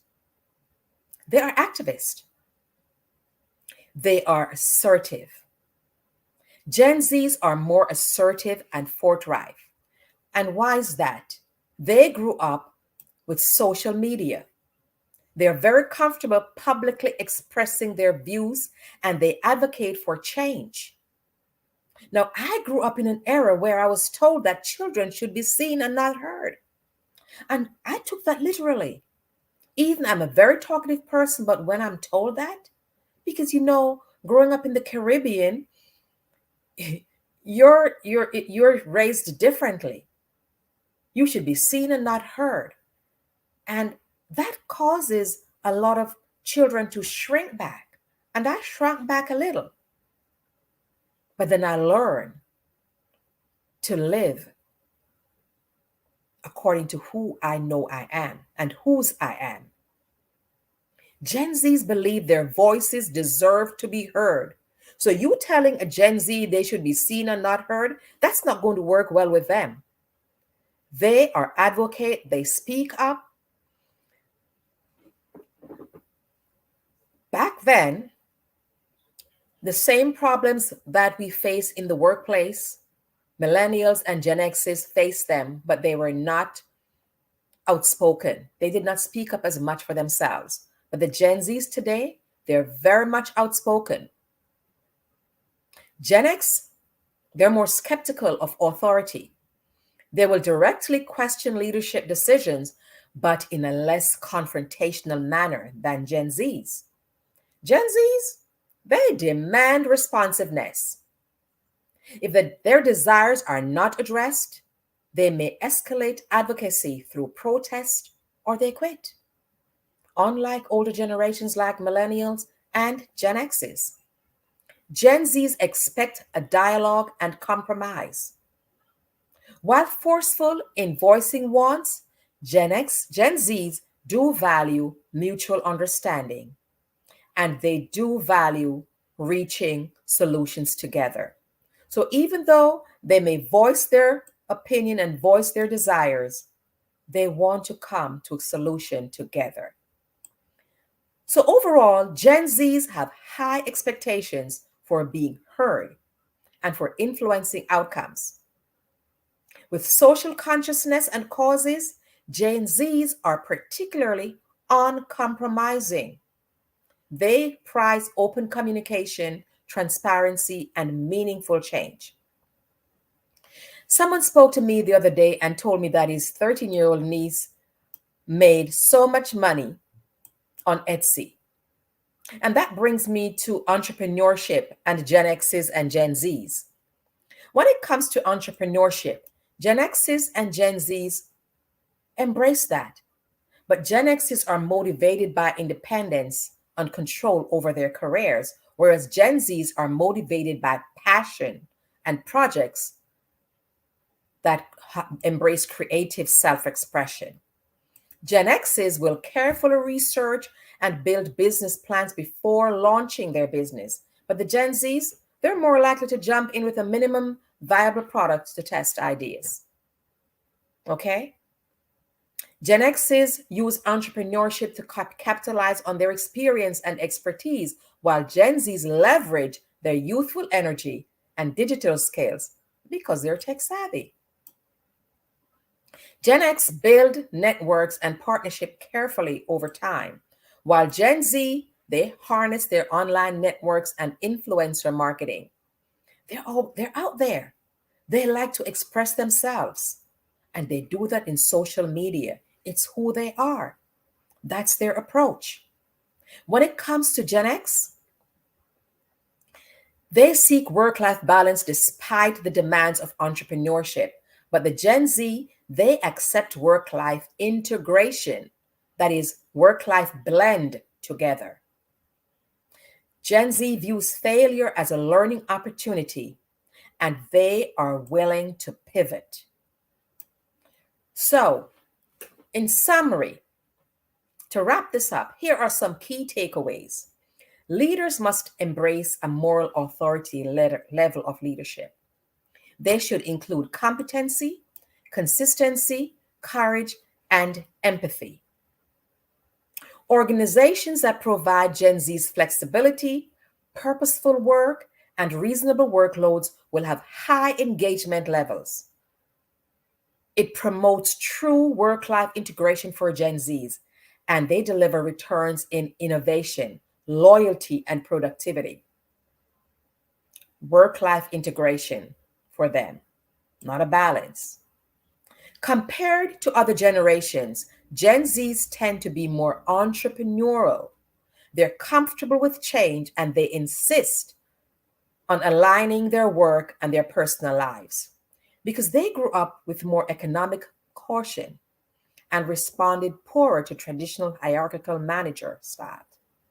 So offer Gen Z's work that matters, offer them flexibility, and offer them room for growth. That is key for them. It's who they are. They're digital natives. So once you embrace that, you will have happy, loyal team members on your team. I thank you for your attention.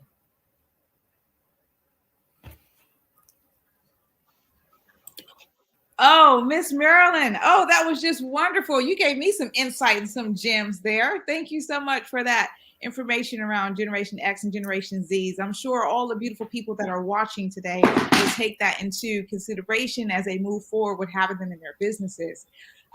Miss Marilyn, how would you want people to get in contact with you going forward? How would people contact you?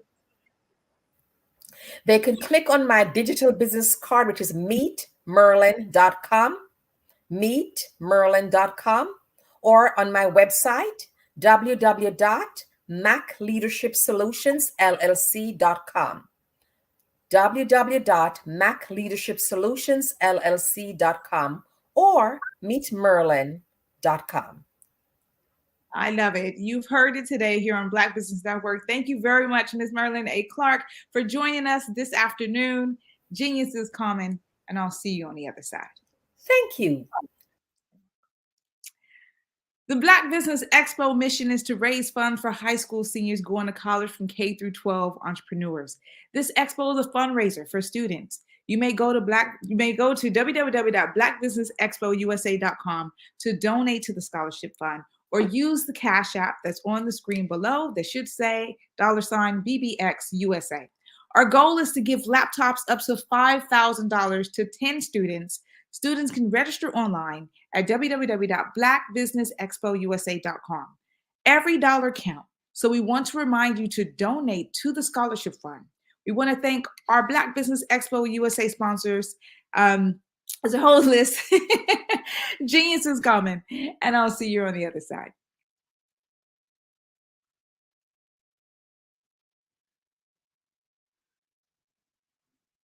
I'm Kennedy Harris. My genius is being an entrepreneur.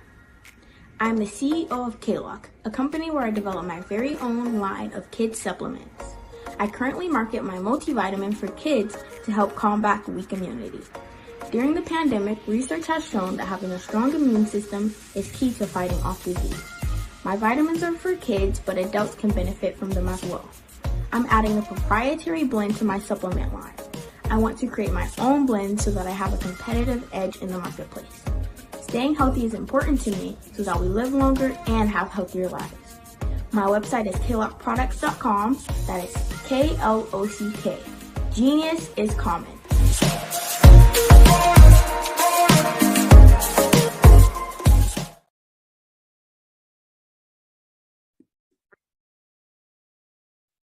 Hello, I'm Dr. Madeline Ann Lewis, President and CEO of the Executive Women's Success Institute. And my genius is helping women accelerate the path to success. You know, I was blessed to have strong women in my life who encouraged, motivated, and pushed me to do my best and to never even think about giving up on my dreams. So I say to women, we must show up to rise up. We have talents and potential, but who will see them if we don't speak up and get noticed? I know that women are a tremendous resource on this planet, and there is nothing more fulfilling than helping a woman tap into her full potential. I do this because I want to be a part of helping as many women as I can to show up, to rise up. I do this because genius is common. Hey, it's your girl Colette V. Smith. The V is for victory. My mama would tell you the V is for Veronica, but it's Colette V. Smith, the NFL's first African-American woman to coach in the history of the National Football League, by way of being the first female in 2017 to coach in New York Jets franchise history. Today, I'm the founder of Believe in You Incorporated. Believe in You Incorporated. I got here because I didn't limit myself. I started thinking freely, living life freely. Don't limit yourself. Unleash your power, the power that God created you to be. and to have. I got here because I didn't just follow a path. I created my own. You can do the same thing. You know why I know this? Because genius is common.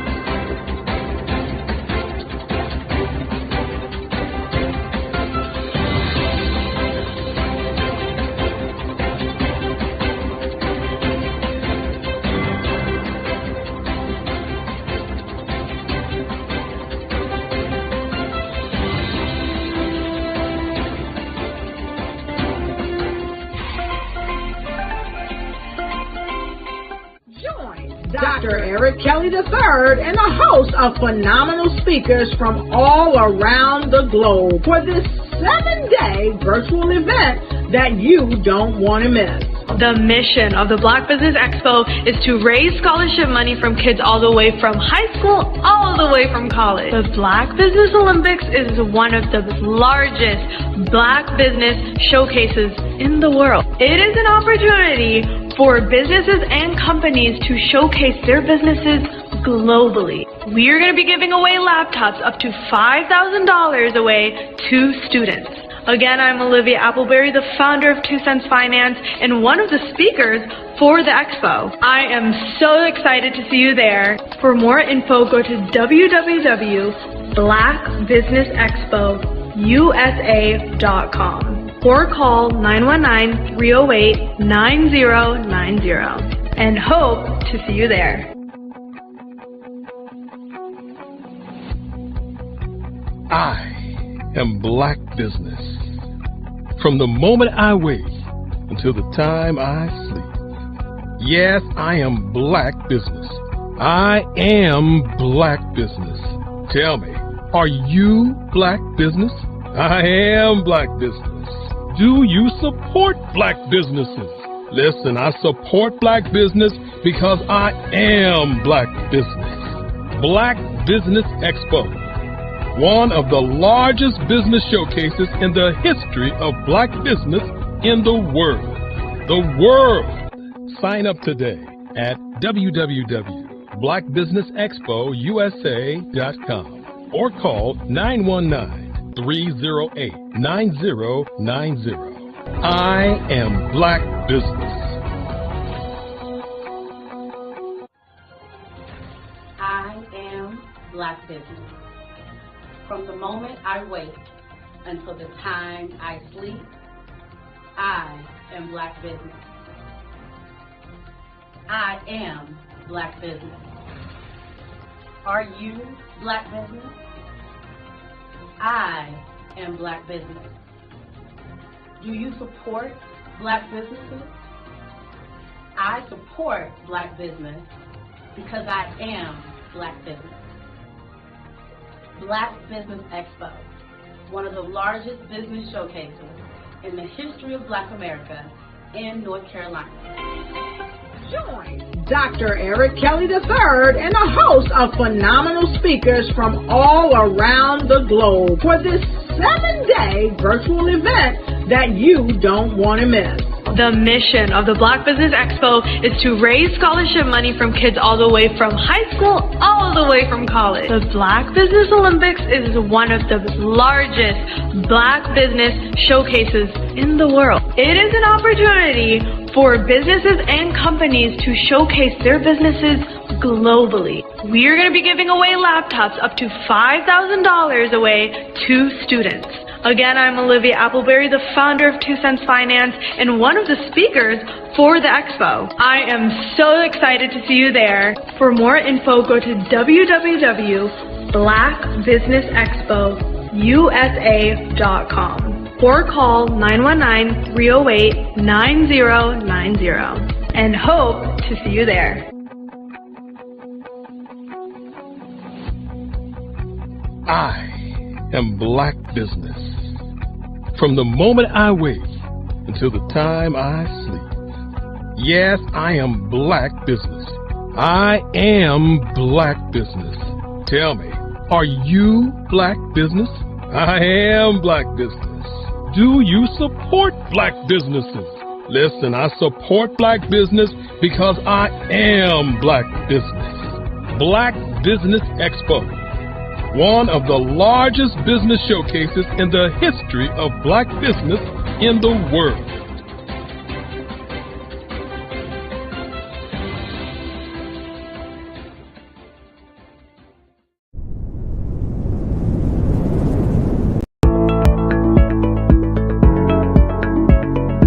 Prepare for what's coming and dominate in economic winter.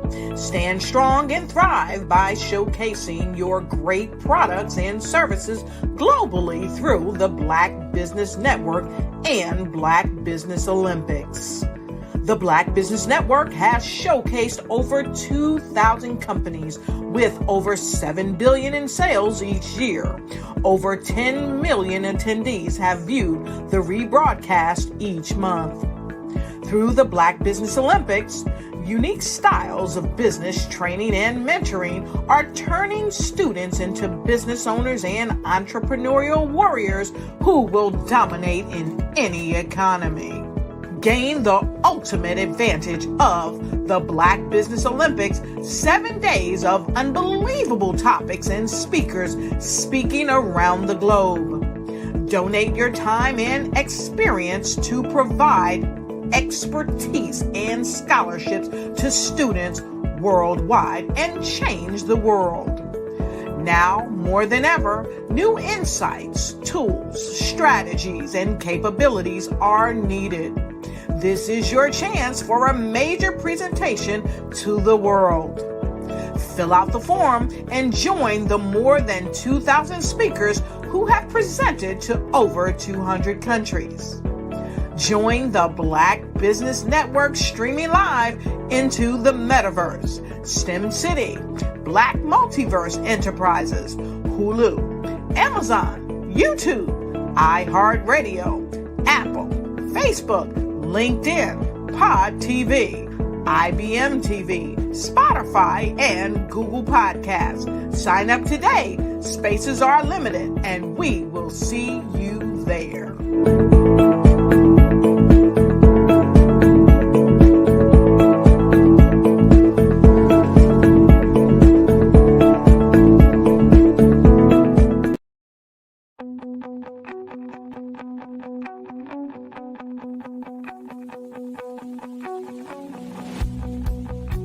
I am Black Business. From the moment I wake until the time I sleep. Yes, I am Black Business. I am Black Business. Tell me, are you Black Business? I am Black Business. Do you support Black businesses? Listen, I support Black business because I am Black Business. Black Business Expo, one of the largest business showcases in the history of Black business in the world. The world! Sign up today at www.blackbusinessexpousa.com or call 919-308-9090. I am Black Business.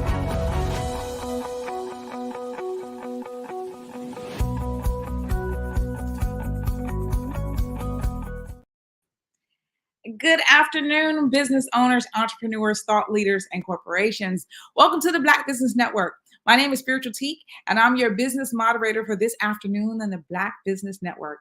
The Black Business Network is a 24-hour network showcasing Black businesses, Black owners, entrepreneurs, and thought leaders worldwide. We have speakers from North Carolina, London, Singapore, Africa, Japan, and cities all over the United States. The Black Business Network is a global community sharing its business knowledge to empower, inspire, and educate businesses about business. I am very excited right now to get ready to introduce to you our next keynote address speaker, B. Jacqueline Jeter. who's recognized as one of the premier leadership experts. B. Jacqueline Jeter is a highly sought after keynote speaker, best-selling author, and transformational growth strategist. She's unarguably one of the most empowering, entertaining, and voices in motivational speaking today. Leveraging over 30 years of leadership experience in the pharmaceutical industry, B. Jacqueline is on a mission to impact audience and train organizations worldwide to identify, address, and eliminate leadership challenges associated with the change management, leadership development, and team building. Her extensive leadership expertise has landed her on major corporate stages across the United States, and her exceptional skills have allowed her to deliver keynotes to some of the most prominent corporations in the industry. B. Jacqueline has also delivered heart-stirring keynote speeches on live and virtual international stages for other large audiences. B. Jacqueline is a compelling thought leader who champions the empowerment of women around the world, providing opportunities to build courage, confidence, and connections throughout workshops, resources, education, and coaching. In line with her passion for assisting women,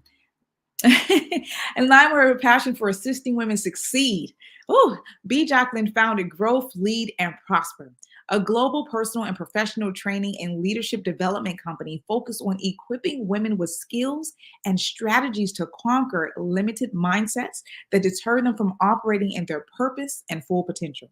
She has authored several best-selling books, including You Are Enough, alongside legendary powerhouse speaker Les Brown. Recognized as an influential figure, B. Jacqueline holds several degrees and boasts a 3-decade career as a consummate pharmaceutical scientist in global drug research and development program management. She is an independent certified leadership coach, teacher, speaker with Maxwell Leadership, a certified neuroscience coach, and neuroleader, as well as an ordained minister. B. Jacqueline is a visionary who has been recognized with numerous certifications and awards for her leadership, her commitment, and her contributions to the community, specifically the Presidential Lifetime Achievement Award. Her work has been featured on the news, talk shows, radio podcasts, in leading newspapers and magazines globally. Let me introduce Ms. B. Jacqueline Jeter to the Black Business Network.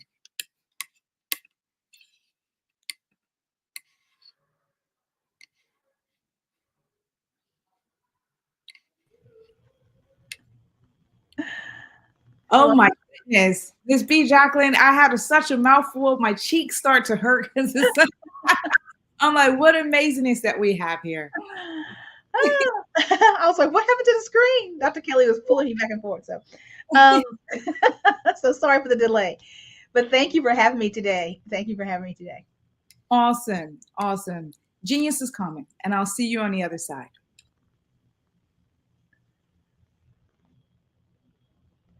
Hi, everybody. My name is B. Jacqueline Jeter, as was noted. And I have a question for you right now. I hope it doesn't offend you. Or I really have a suggestion. And I hope it makes you think. And this suggestion is, if you're an entrepreneur, whether you're aspiring, whether you're established, or whether you're in the middle, whether you're deciding, should I leave this spot or should I just keep going? Whatever you're thinking about in this situation is entrepreneurship. Whether you have a 9-to-5 career like me and growing a business, no matter your department of entrepreneurship, allow me to suggest this one thing. Mind your business. And you may be taken aback by that. I don't mean that in a bad way, that you may have taken it. What I mean by that is that to mind your business, to make sure that you are focused on the key crux of it so it can be successful. And being an entrepreneur is really one of the most oxymoronic things to do. It's oxymoronic to leave a job that you have security in, so to speak, where you have a check coming in every 2 weeks, every 15th and 30th, every once a month, or how often you used to get paid, or to just launch out into the deep end somewhere that you have nothing, you know nothing about.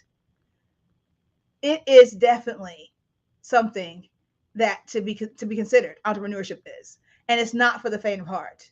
You're going to go out with your full abilities to go to a venture, to a space that may never have been trailed before. You're going to be everything. You're going to go from a place where you had some support. Maybe you had an admin, maybe you had this, maybe you had that, you had colleagues. You're going to go to a place where you are everything from the janitor to the CEO. And a lot of business owners, a lot of entrepreneurs bootstrap their businesses, which means they take money from their savings they may have on hand or their 401k or wherever to build up from the ground up and pour their blood, sweat, and tears into it because they believe they have the solution for the problem that you're facing.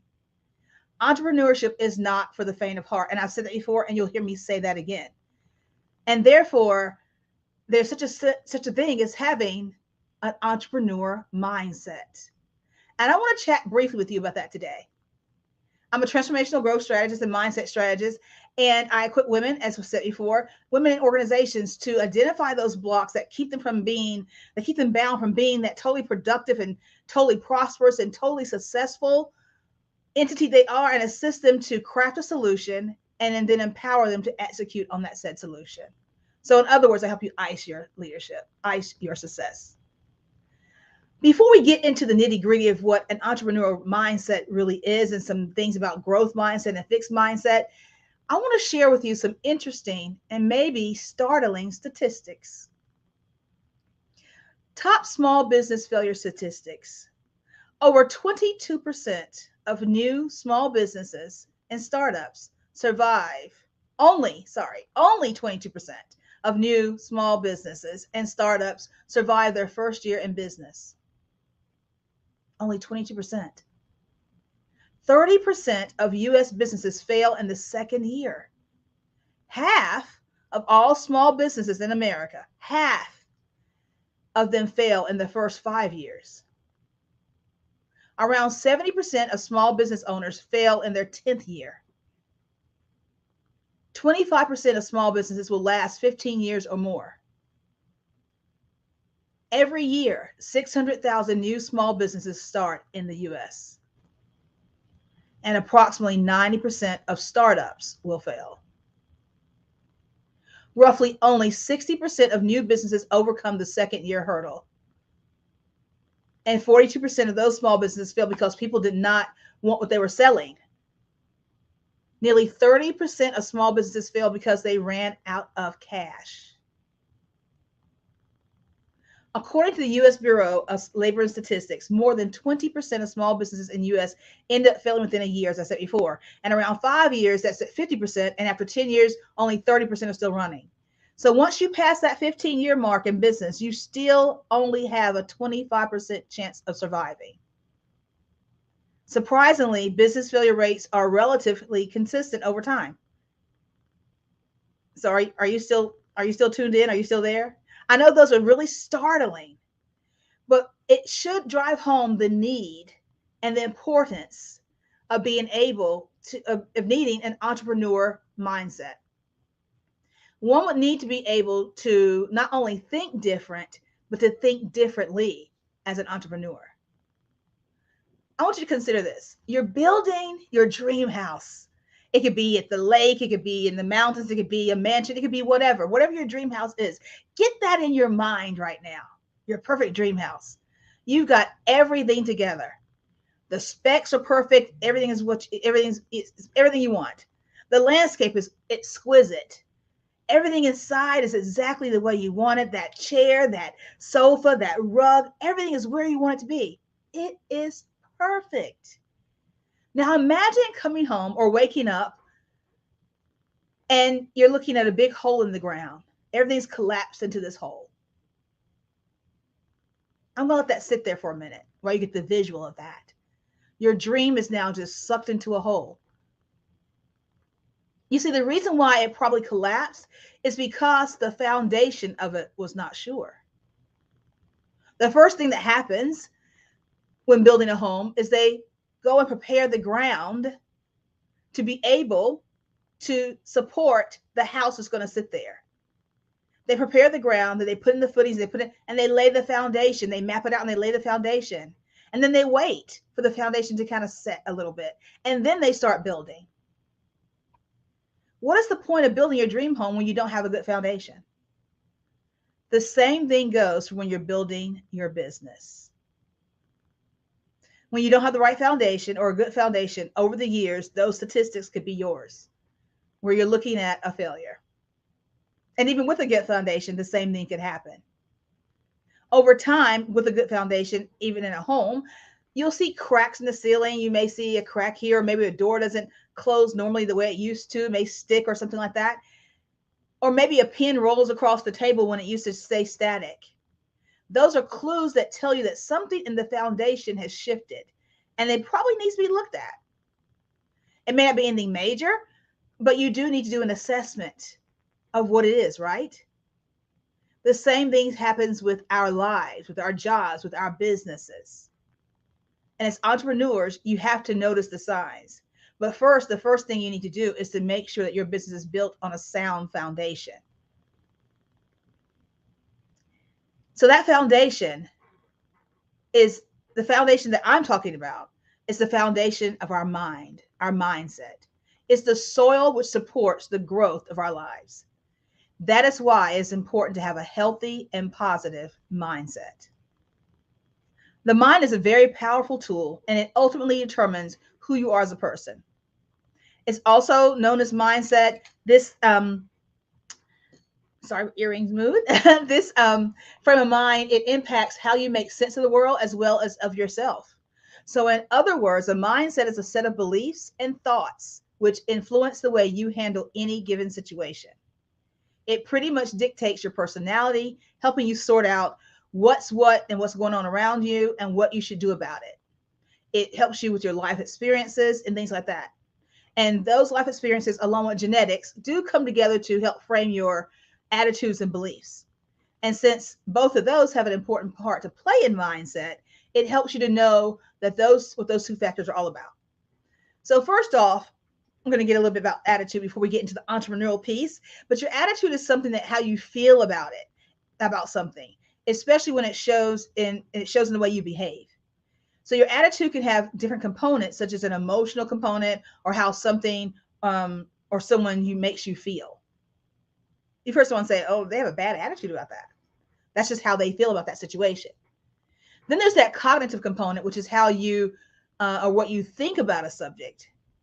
That's finally followed by a behavioral component, which shows how you behave when you're confronted by a subject.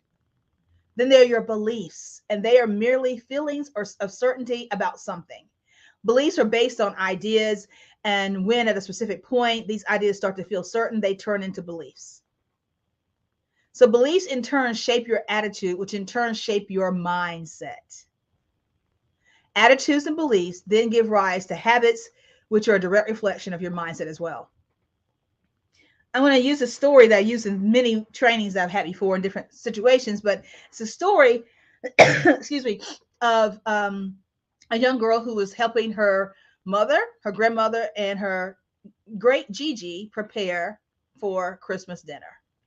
And she's looking at all the things, and she's looking at the traditions they have. They look at the way they do certain things. She's watching her mom do the cranberry sauce from scratch, fresh, and she's doing all these things. And she starts to ask questions. She's like, Mama, why does you do this right here? She's, oh, I do this because my mother taught me this. And so they got to the point where they're preparing the ham. And she saw her great Gigi cut off the ends of the ham. She saw her mother cut off the ends of the ham and put it in the pan to cook. And she says, Mommy, why are you cutting out the ends of the ham? And she says, oh, it's a beautiful story. Go ask your grandmother. She knows all the details about it. It's something you're going to need to know for when you get married and cook dinner for your family. So little girl runs to her great grandmother and she says, Gigi, why do you cut off the ends of the ham? And she says, oh, it's a tradition in our family. My mom, your great Gigi, can give you the whole story about it, every jot and tittle. So that way I don't leave anything out. Go ask her. So little girl goes on into the kitchen, into the living room, and asks her great Gigi, great Gigi, why does Mama cut off the ends of the ham? She said that Grandma could tell me and Gigi could tell me, but then they told me that you have the whole story, and I want to know what the whole story is so I can do that when I get married and have a family and cook the ham for Christmas. And her great Gigi looked at her like, story? There's no story. We were poor. And so we had to cut off the ends of the ham to make them fit into the actual pan. My pan wasn't big enough. So you see how our beliefs are shaped by certain things in our experiences, and it may not make sense. So when we're thinking about mindsets, it's always good to ask questions, because a question not asked is a solution not gained. That little girl wanted to know why we're cutting the ham. She thought it was a tradition. Her mother thought it was a tradition. Even her mother thought it was a tradition. And great Gigi goes, my pan wasn't big enough. That's just the solution I had. So our experiences and everything shape our attitudes, our beliefs, and our mindsets about certain things. Now, there are different kinds of mindsets, but there's two kind of key categories, so to speak: a fixed mindset and a growth mindset. And the growth mindset term was really coined by a Stanford professor named Carol Dweck. And she wrote a book called Mindset, The New Psychology of Success. And so she talks about how the growth mindset emphasizes the power of learning. So it focuses on strategies that make you better at acquiring new skills and knowledge. Very briefly, a fixed mindset is a static view where you believe that you are either good at something or you're just the way you're going to change it. It's called factor destiny. And on the other hand, a growth mindset is a learning mindset with a dynamic view. That mindset allows you to believe that you can change, improve, prosper, and get better at anything through the right training. It's fairly easy to see that one mindset allows you to explore, grow, and be more content in general, right? And so a growth mindset and entrepreneurial mindset are very, very closely related in that sense. These limiting mindsets may appear to offer more comfort, be easier to follow, and require less effort, but they do come at a cost.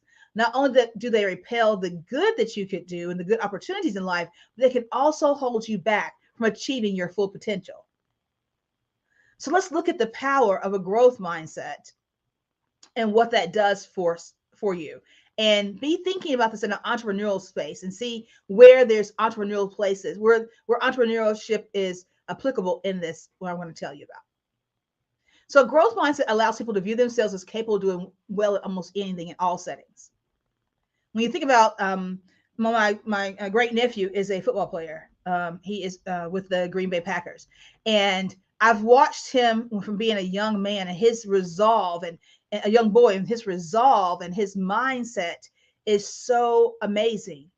No matter what it is. I heard him say in a video, he was doing some training. His trainer had him to do something. It was kind of off. And he said, next time do this. You know, follow what I'm telling you to do. This time do this. He goes, okay, I messed up one time. It won't happen twice. His mindset is so strong, and he corrected what he needed to do, and he excelled at it. And he's always been like that. Him and his brothers have always been like that. I love watching them and how they've taken something, and whenever something comes up with them, whenever a tackle comes up with them, he's a running back, he knows how to shift. And to me, that is a key thing in an entrepreneur mindset. You have to be able to shift, but we'll get to that in a minute. Growth mindset does not consider themselves as restricted by current abilities, but they believe they can do whatever they want as long as they practice. Think about Kobe Bryant. He wasn't the greatest at shooting when he first started basketball, but you've already heard stories about him where he goes into the gym after practice, or he stays after practice, or he used to stay after games and go in and shoot 400 or more. Look at Steph Curry, how he used to just go and shoot free throws. And that's why Kobe is a legend, God rest his soul. And Steph is known as the three-point man. I mean, you think about that. I love sports, so I kind of know those pieces. But if you don't, just Google them, because Google will tell you pretty much everything. When you think about sports fanatics, when you look at Serena, she didn't just wake up one morning and go start hitting a tennis ball. She didn't have an easy entry into tennis for many reasons, but she rose to the levels of who she is because of her mindset. She wasn't undefeated her whole entire life. She took some defeat, but she took that defeat and she learned from it and she got better. A growth mindset does that. And that is key in entrepreneurship. Because remember, challenges are going to happen. If they haven't happened to you yet, just hold on, because they're going to come. So a growth mindset helps you to look at so many things with optimism. The optimism and creativity indicate a growth mindset, which will also empower you to gain strength and several things. A growth mindset allows you to believe that their basic abilities can develop through hard work and dedication, that our brains and talents are merely starting points, and they allow us to build on this. The key thing about having a growth mindset is that person is willing to try out new things because you know your success depends on your effort and not your innate ability. You're not focused on avoiding failure because you believe that if you do poorly, you can improve and succeed next time. Case in point, I just gave you some. Plus research, I'm a scientist, so I got to throw some research in there, right? Research also indicates that growth mindset allows people to navigate stress and challenges better and lead to higher levels of well-being. A growth mindset offers a sense of fulfillment. So unlike that fixed mindset, one of the most obvious benefits of a growth mindset are the endless opportunities to be availed. With a growth mindset, you continually pursue betterment, and it's followed by a sense of achievement and fulfillment. And a sense of achievement is also a precursor for a higher standard of excellence. And in the process, you learn that success is a continuous work rather than instant gratification. So a growth mindset, as well as having that entrepreneurial mindset together, develops resilience. How much resilience do you think you're going to need as an entrepreneur? I'm pausing on purpose because a growth mindset lets you develop resilience. When you face challenges or a setback, your mindset takes a more positive approach in handling these. For instance, let's think about COVID. If you had a business or started a business or whatever your entrepreneurship journey was at COVID, if you didn't have resilience, you're not in business now, or you had to pivot so deeply that you wanted to quit. The pandemic should have taught us a lot more, and hopefully it did teach us a lot about how we need to always be ready. One of my business mentors always says, be ready so you don't have to get ready. Having your systems in place and having the automation in place for your business. During COVID or right after the pandemic, and tomorrow will be 2 years. Wow. 2 years ago, basically, I was diagnosed with breast cancer. And my business, I'm a sole proprietorship, and my business is coaching and speaking. So if I'm going through chemo and things like that, I can't be coaching and speaking. Well, I wasn't prepared for the pandemic, and I lost revenue because I didn't have my digital courses already set there so I could send and things automated. So my resilience was a little low, but I'm resilient. I'm bouncing back now, and those things are in place and getting in place. So you see how important it is to have a growth mindset and entrepreneur's mindset, and how important the key thing of resilience is to an entrepreneur.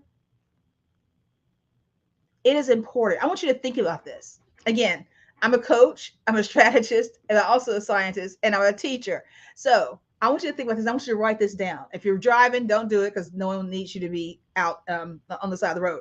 But if you have an opportunity, write down these things about how can I make myself more resilient? How can I employ a more entrepreneurial or growth mindset to my business right now? Where are the leaks?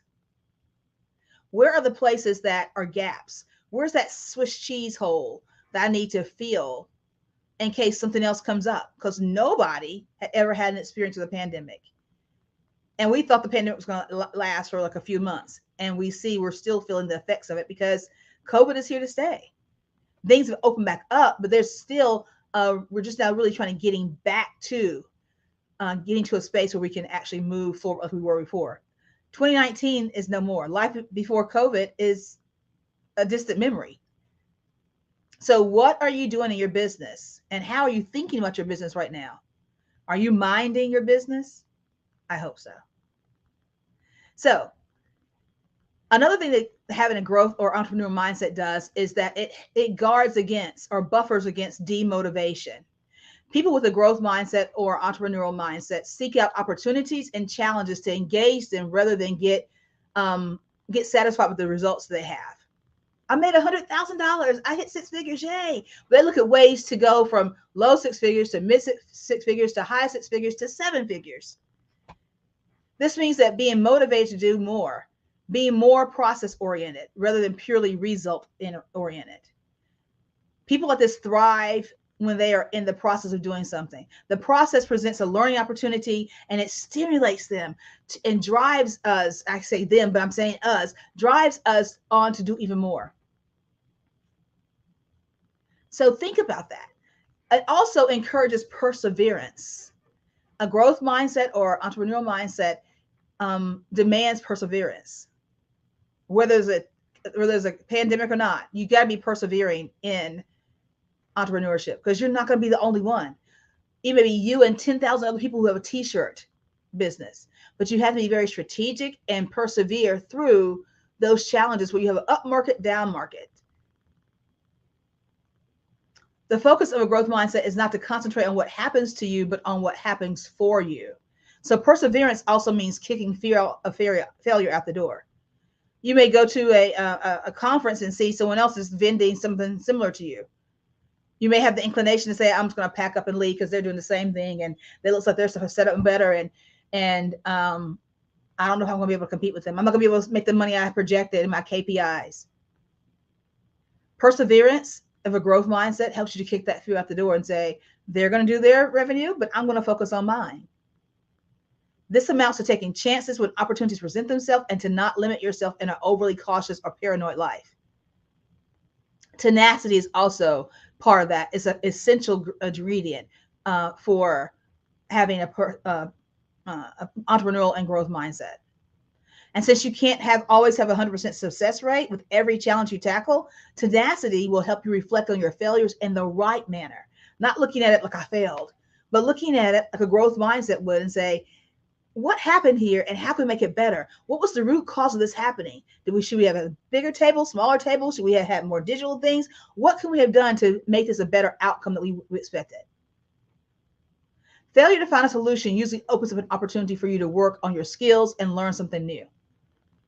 That's what a growth mindset says. A fixed mindset would say, oh, well, that's what happens. This is what I expected. So it's always going to happen. I'm never going to make more than this kind of money in my life. I'm never going to be bigger than this. But we have an entrepreneurial and a fixed growth mindset. So we won't ever say that, right? Because why? Because genius is common. And so when people hit a wall, they either make an excuse or simply give up. However, a person with a growth mindset realizes that failure is inevitably a component of achieving that success. It's that launch pad. So one key thing to do someone with an entrepreneurial mindset does is when they're looking at their business, and hopefully you're reviewing your business, not just your revenue and where you are quarterly. You set your goals quarterly and you look at them. I look at my things monthly. Did I meet my KPIs for the month? If I said in September, I'm expect to have 10K in revenue and I didn't, let's look at what happened there and recalibrate and try to absorb that further down. So as you look at those plans across in that quarter, or however often you look at it, don't just set a goal in January. Look at your goal setting really in November so they can be ready in January. And look at your goals, make micro goals. If you want to make $1 million overall in 2024, what are the micro goals to get you there? And look at those and make sure you're focused on that. That's what a growth and entrepreneurial mindset does. It looks at things over time. It exercises or promotes critical thinking.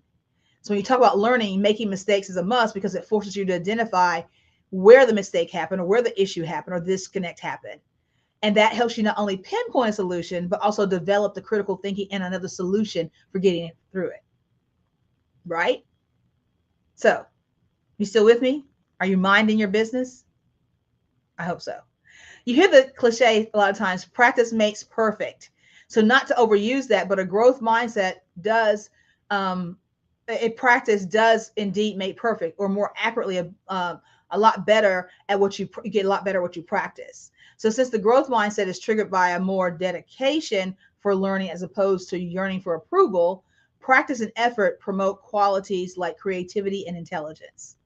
You're going to have a lot of creativity if you're going to be an entrepreneur. Because like I said before, most oftentimes you are the janitor and the CEO.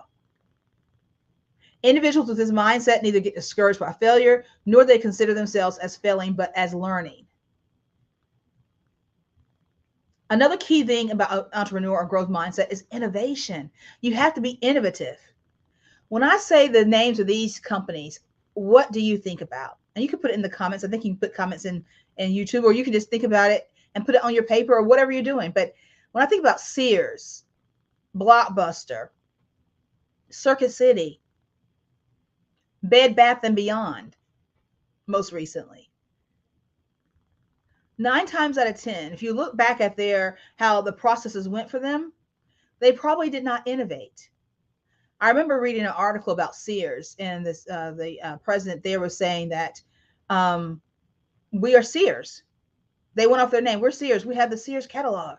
I don't know if you were like me, but when I was little, I get the Sears catalog. Me and my friends were doing, we'd be circling. I want this. I want that. And you had the whole catalog circled up, right? Because it was just it was a dream book. It was a wish book in a lot of ways. There's all those things you weren't getting, but it was a wish book, and that was a big thing. Is the Sears catalog. When that came in the mail, it was like, oh, it was awesome. And so Sears had a great reputation then. But what they didn't realize, what they didn't make note of, was with all the growth coming around them and the innovations coming around them, they didn't shift appropriately. Their market share, they didn't shift their projections, they didn't shift their KPIs, they didn't shift enough to be able to impact. They went on the whole adage that we're Sears. And now you don't see Sears. So are you going to be a Sears? Or are you going to be Amazon? Good question.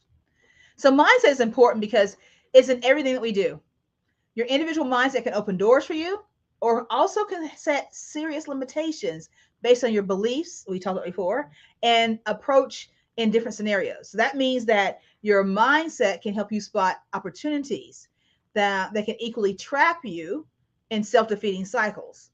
But the stories that you tell yourself and the things that you believe about yourself can go either way.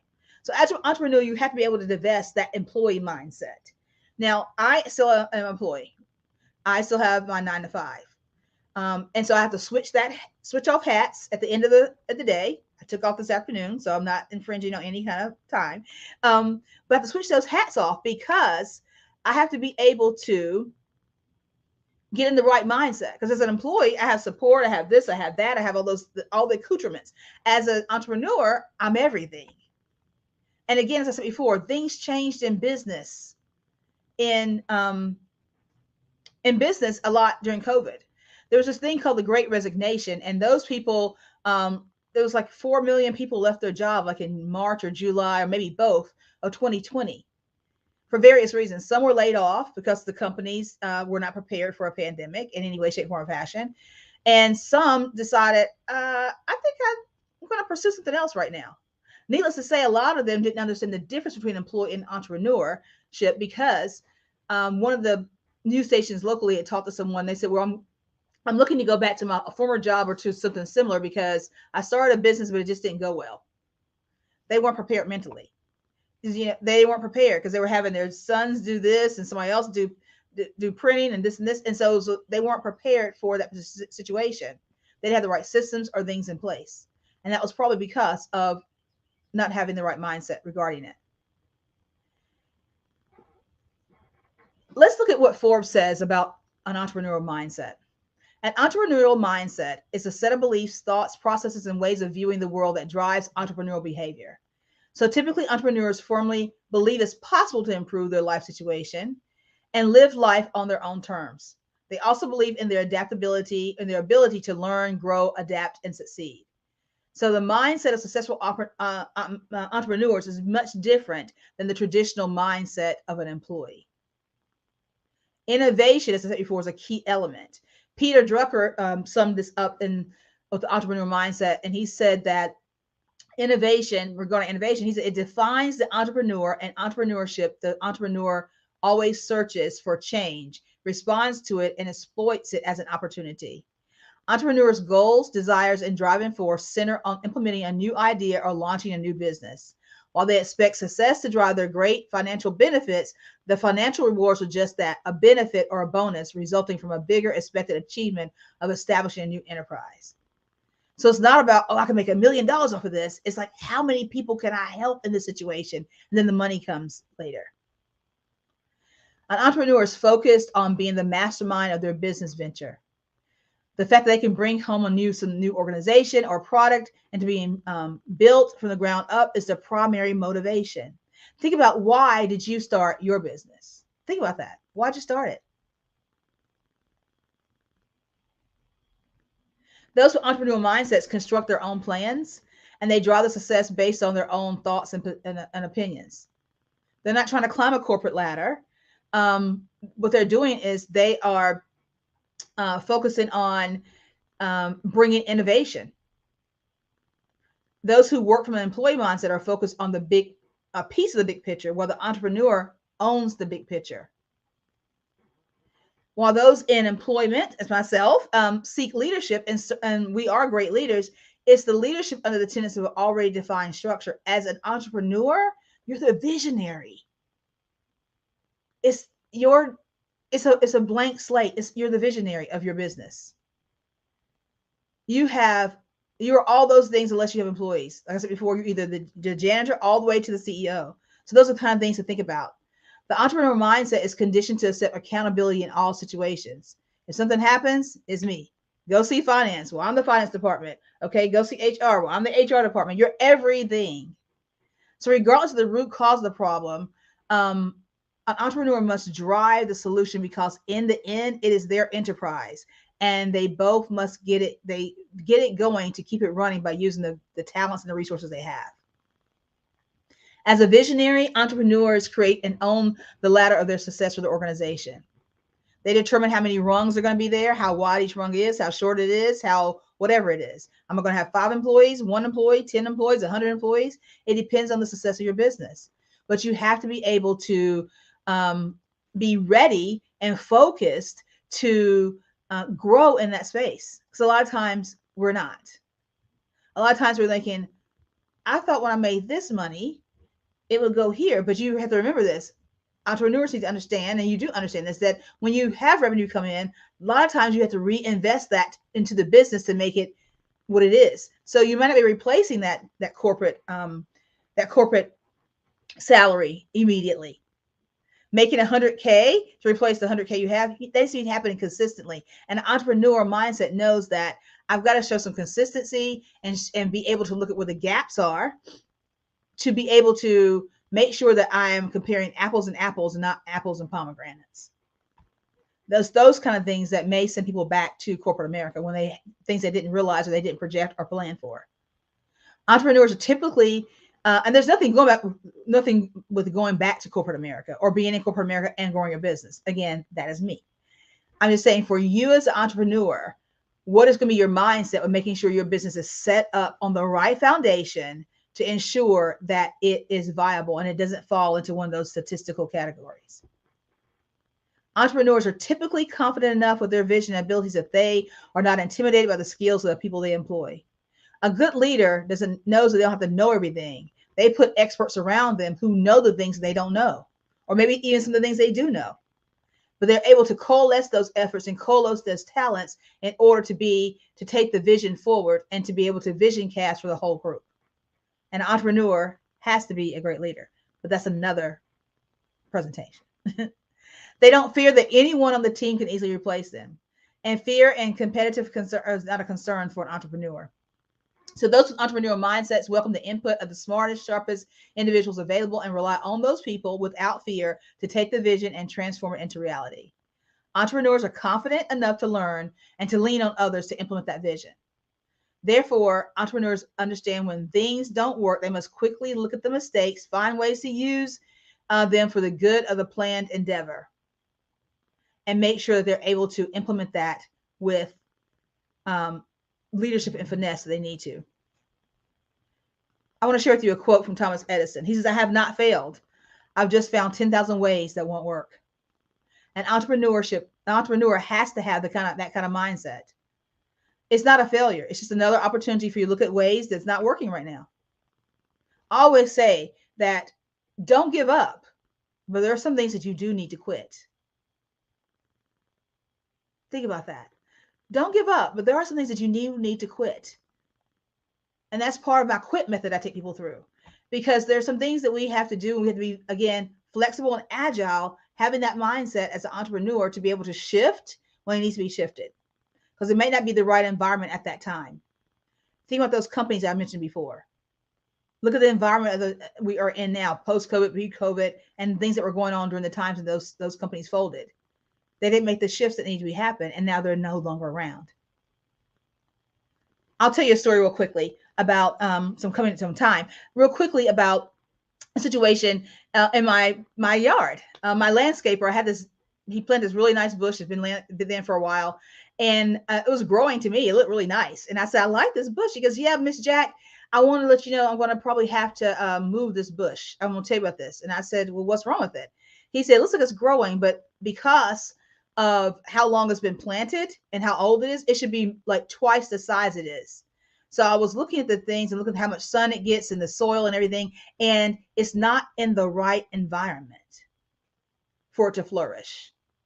So I'm going to have to move it to the other side of your backyard. And he's the tree, grass, everything whisperer. So I thought, okay, fine, that's fine to do. You can do that. And he's, well, I want to caution you. At first, when you see that bush, it may look like it's dying or it's not thriving. But once it adjusts to the pH of the soil and to the right, and to the breeze, and to the right elements of that in its new environment, it will flourish. And it'll probably overtake where it was supposed to be right now. And literally, it looked like it was going to die in a few days. And then about a week later, it was bigger than it was when it was on that side. And then another week later, then a month later, it was gigantic. He had to come and trim it back. So when we're in the right entrepreneur mindset, we have to sometimes change our environment, especially if we're not expecting the growth. You may say, well, I don't have these things. I didn't do all this stuff and I have a good business. I'm making 6 figures. But what if your business is supposed to be making 7? Making that shift can be all the difference in the world to the viability of your business, like the viability of that bush. Because we had moved that bush, it would eventually probably end up dying because it would not have had all the nutrients and all the things that it needed. And that's key when you have an entrepreneur mindset. Resilience is key. Innovation is key. Experience and knowledge are key with the entrepreneurial mindset. So I want to leave you with these 3 things. It's important to be able to shift and to know when you need to, not to look at failures as failure, but to look at them as launching pads for innovation. An entrepreneurial mindset embraces innovation. It doesn't look at a situation and say, well, this is how it's going to be. Let's scrap that. It looks at where there may be some situations where you can pick out the good pieces and recalibrate them and make it a better situation and make it a better platform. Make it a better t-shirt, make it a better book, make it a better whatever you give, make it a better course, whatever it is that you give. It's important that you look at your failure and realize that it helps you to reassess your priorities. A setback is only a temporary hurdle. You learn to look beyond it. You start anew, reordering things that are most important, and you shuffle things around and you move to the right environment, the right pH to get the ultimate growth of your business. So since the entrepreneurial mindset centers on constant evolution and improvement, you realize that what you valued 10 years before is not what you value today. It's a constant work in progress that helps you to move ahead, leaving setbacks behind. So don't let your failure define you, because you will. I keep talking failure because we will fail in our business. There's no business that's 100% perfect. You will fail in that business, but don't let it be a setback. Let it be something that pushes you forward. And as you embrace the entrepreneurial mindset, remember, you need flexibility. Like that bush I'd be flexible and tell him, I could have told my landscaper, no, leave the bush where it is. It's okay where it is. I don't want to risk it. Entrepreneurs take risk. Entrepreneurship is a risk. So with the right mindset, that risk turns into reward. With flexibility, failure is an effective way to realize the need for change in your plans or strategies. So while it's important to have a good plan in business and success, you still have to be able to understand it's not set in stone. Again, the pandemic should have really taught us that. So think about what you learned from the pandemic. What did you learn about your business? Where are there gaps you need to fill in? And where do you need to implement a more entrepreneurial mindset in your business so that you can position it to be solve the problems that it was created to solve, and to be a lasting legacy, not just for you, not just for your family, but for those that you serve. Warren Buffett said this: someone is sitting in the shade today because someone planted a tree a long time ago. Entrepreneurs are forward thinking. So as you think forward, successful entrepreneurs know that big goals take a long time to achieve. So they start with their goal and they work backward or reverse engineer it every step of the way. If I want this, I got to do that. But to do this, I need to do that, and so on. And they keep working, and you keep working, and you keep working till those rewards come. So again, a recap on some of the key elements of success for your foundation include a growth mindset, awareness, innovation, flexibility, and resilience. Successful entrepreneurs know that awareness is key. Having an entrepreneurial mindset will allow you to think, act, and perceive the world differently from the average worker, from the average person, setting the foundation for your success. And just like any other mindset, you can't develop an entrepreneurial mindset overnight.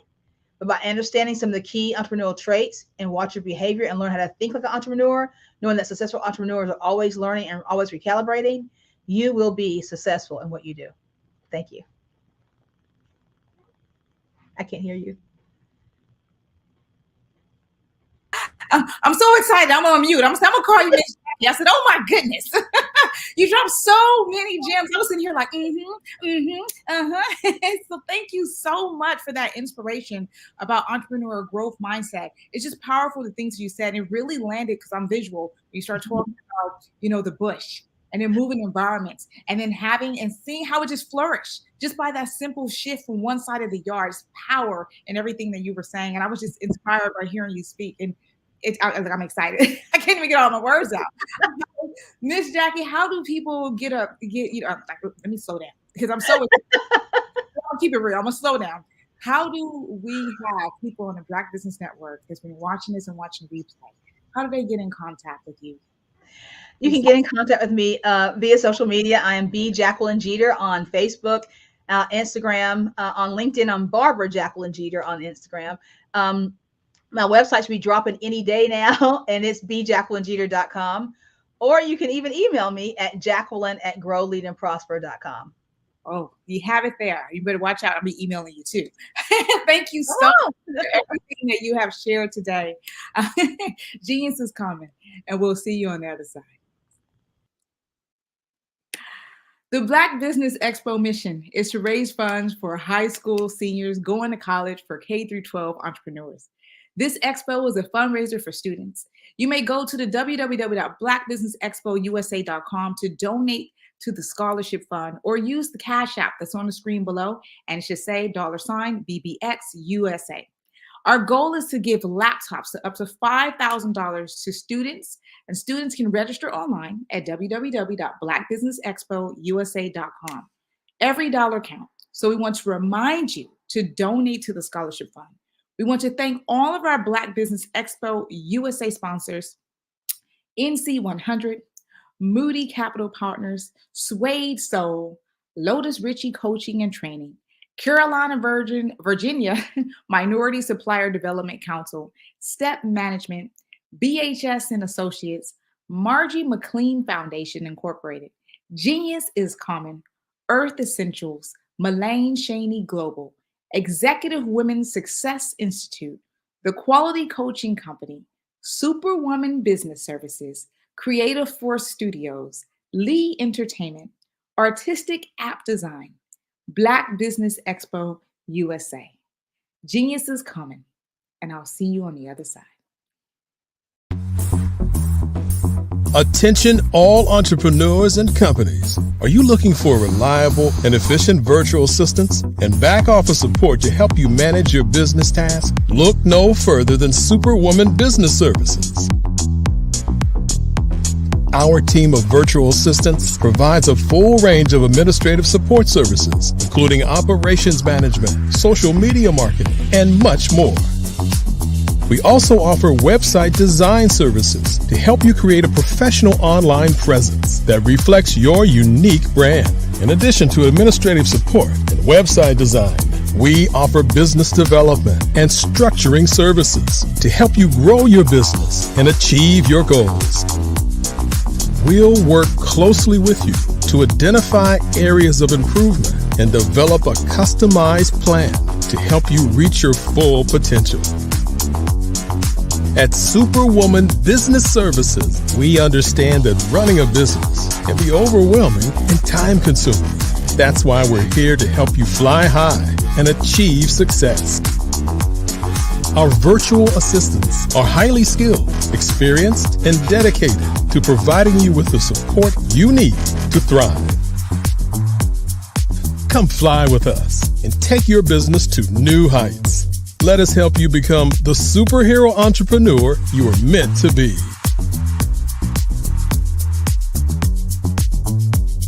Contact Superwoman Business Services today to learn more about our back office support services. Come fly with us and take your business to new heights.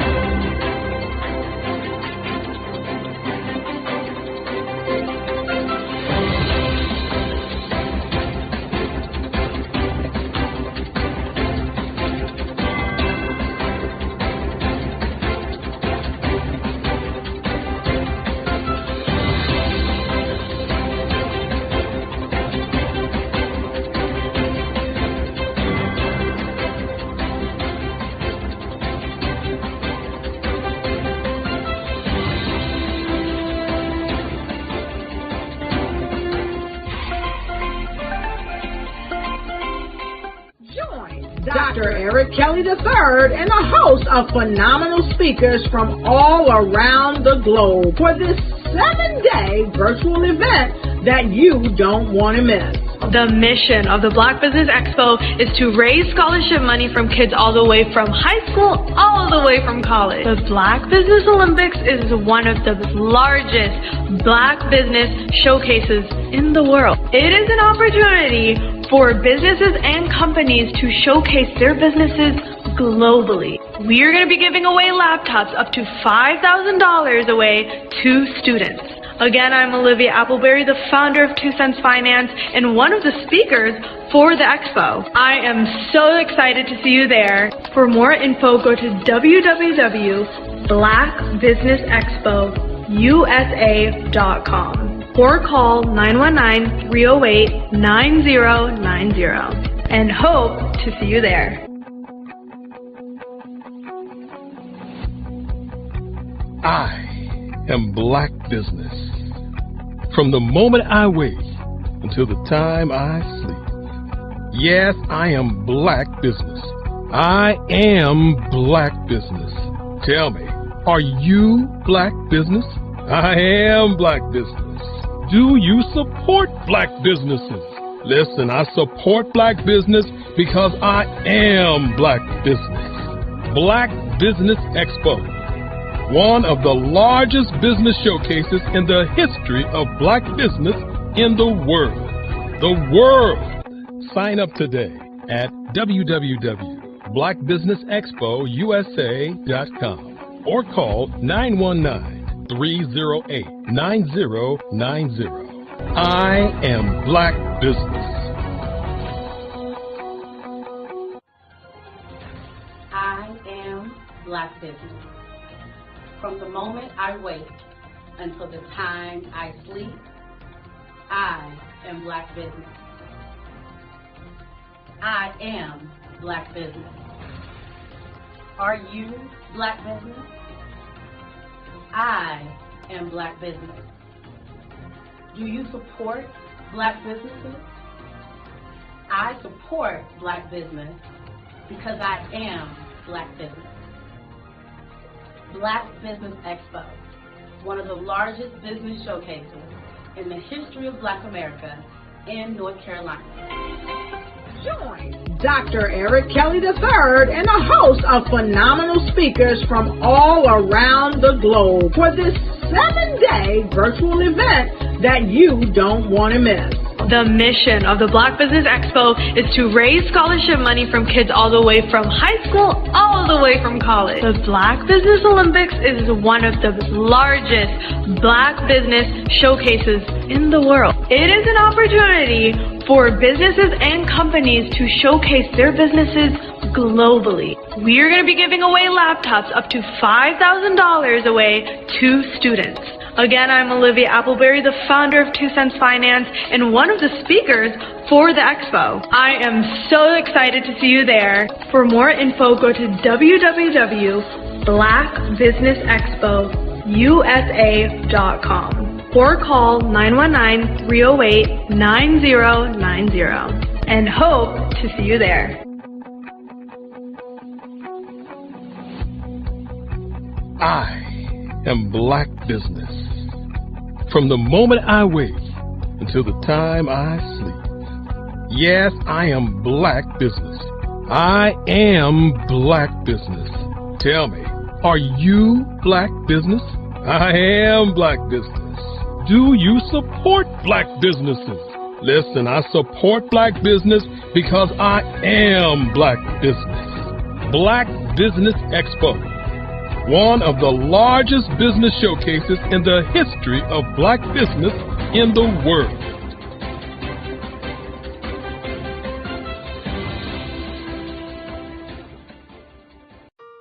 Hello, this is Israel, and I am CEO of Daydreams Interactive and author of Princess Planet.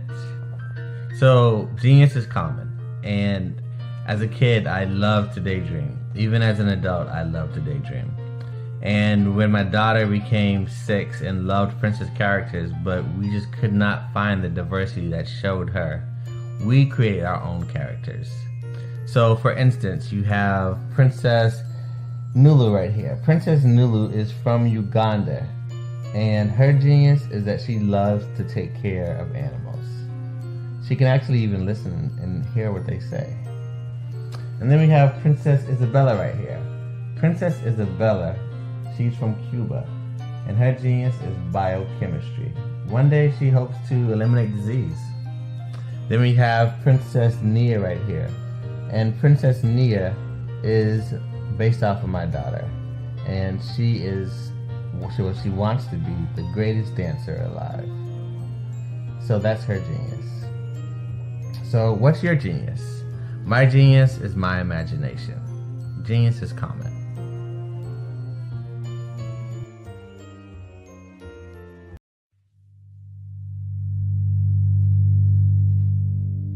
So what we have to do is when we get in a spot, we need to create some spots for us. That's the main thing. We need to be able to be in a position where we're able to create those spots for us. For me, being an entrepreneur, I'm not just going to get a business and then leave you sitting high and dry. If you ask me some questions about entrepreneurship, I'm going to give you as much as I received. I've seen people who made it, and then when you ask them, it's like, okay, now you have to pay me for the information, the same information I got for free. We probably in totally different cities. There's no way that we're going to bump heads or anything. We're not competing.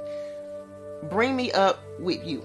And so I just think that whatever education that I have, then I need to be able to give that to my own as well. So create the spots. You can create the spots when you get there.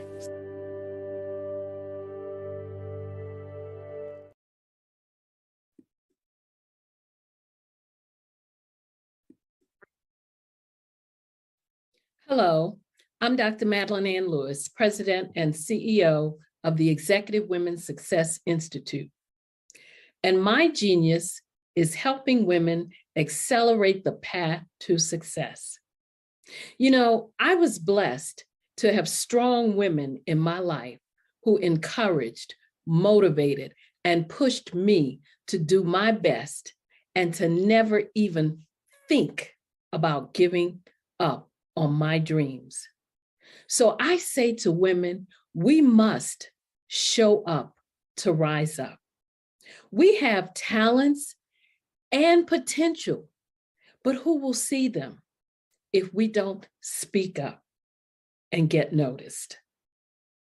I know that women are a tremendous resource on this planet, and there is nothing more fulfilling than helping a woman tap into her full potential. I do this because I want to be a part of helping as many women as I can to show up, to rise up. I do this because genius is common.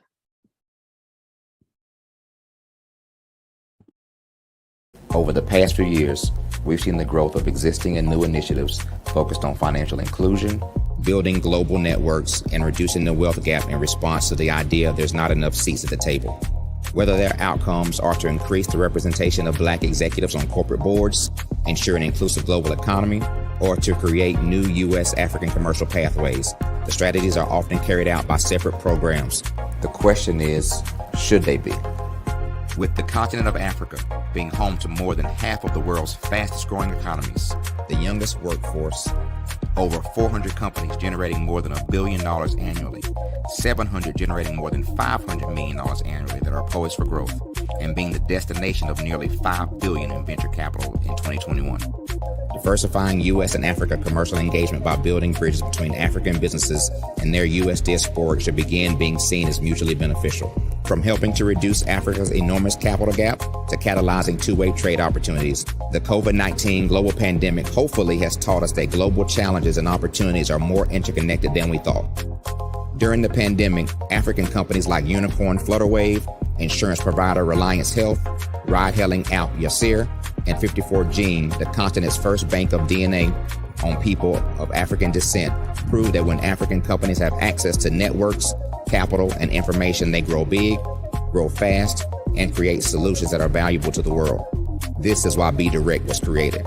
We are the first U.S.-based but African-centric board preparedness and board search company designed to connect U.S. Black talent and corporations to African businesses.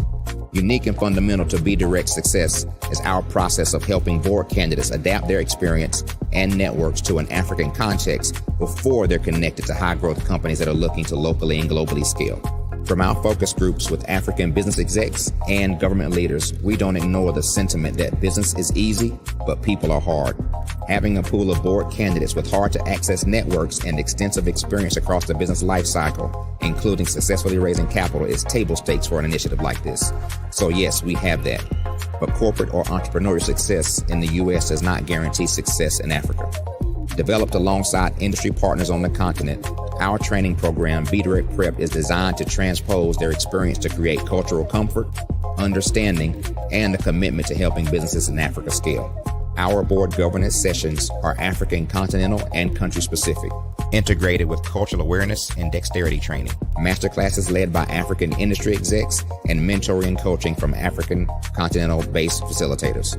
But even more unique to Be Direct Prep, we cap off our training program with an immersion trip to help candidates that have not been to Africa before see and feel Africa's complexity and opportunity from African soil. We all know traditional network-based board placement has historically left a lot of us out of ever really being in the paid board pipeline. Our strategy supports the work of many great organizations that are successfully filling seats at U.S. board tables by creating more tables for those that are still left on the sideline. It's time to start seeing the role and value of U.S. Black talent and businesses on the continent of Africa differently. Old perceptions and habits limit economic inclusion. Let's transition Black talent and the African businesses they will support from the periphery of the global economy to its core. Living in a global lockdown, we all know now how fast local and global economies can change, and see the value of having businesses that hire, strengthen local value chains, and even grow globally. Status quo in any form holds back progress. We must democratize U.S.-Africa commercial engagement by socially and economically connecting cultures that have long been disconnected. It's time for Africa's U.S. diaspora to redefine their global value by helping African businesses scale continentally and globally.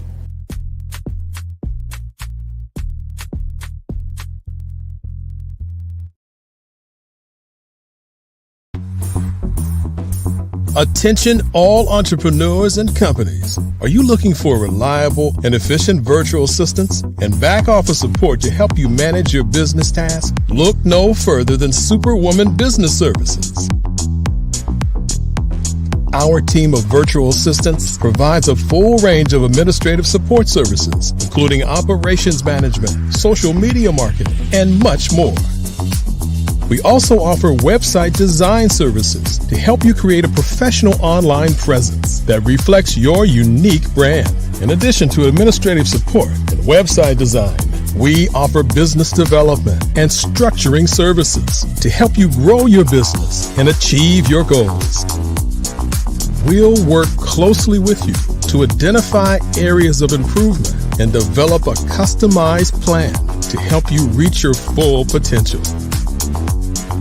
At Superwoman Business Services, we understand that running a business can be overwhelming and time-consuming. That's why we're here to help you fly high and achieve success.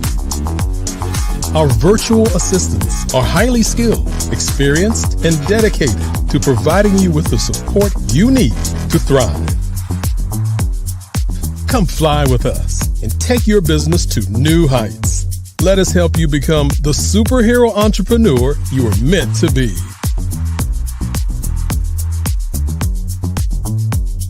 Contact Superwoman Business Services today to learn more about our back office support services. Come fly with us and take your business to new heights.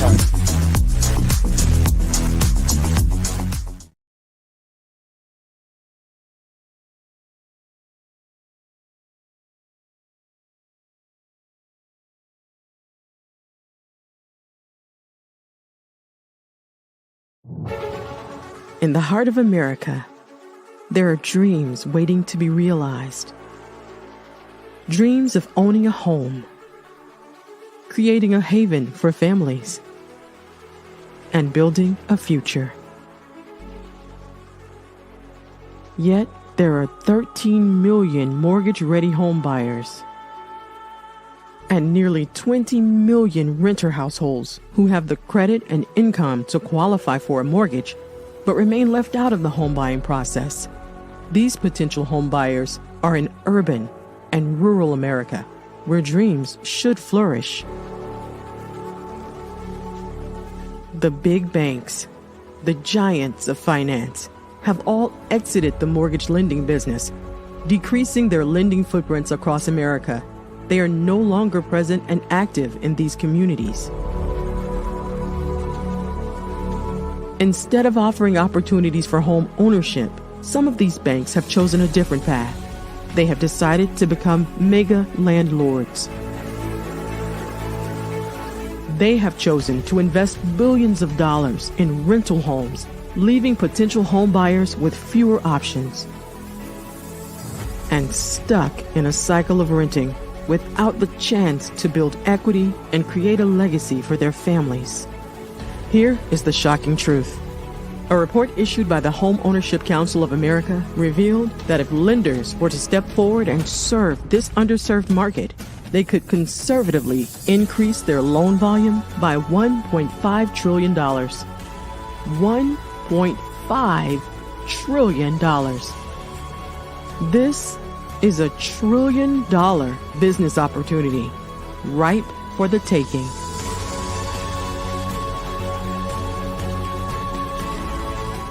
That's why I Have a Dream Home is here. We support the American dream of home ownership in urban and rural America. We believe in the power of social consciousness and the impact it can have on people's lives.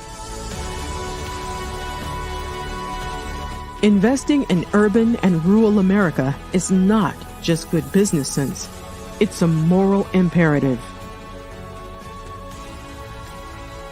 Our mission is clear. Become the go-to mortgage lender in these communities. Create a pathway to home ownership for all Americans.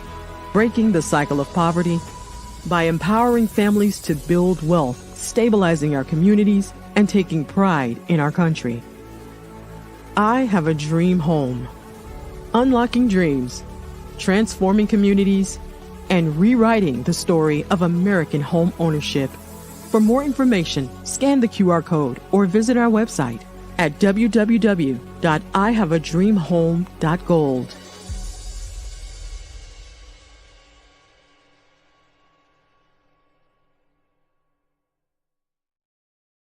I was born in a little village on the island of Haiti. Many deadly diseases pounded me. It is as if they were on a mission to end my existence on this earth. I refused to give up. In 1983, I left Haiti and came to the United States of America.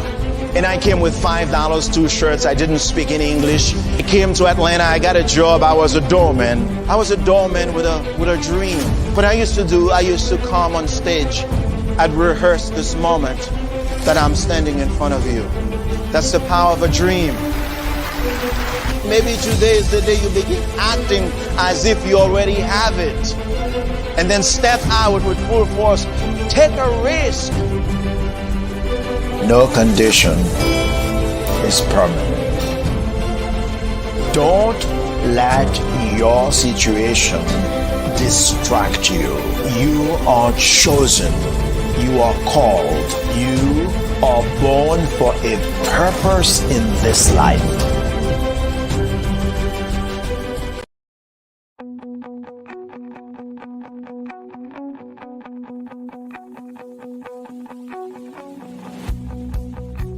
I am Black Business.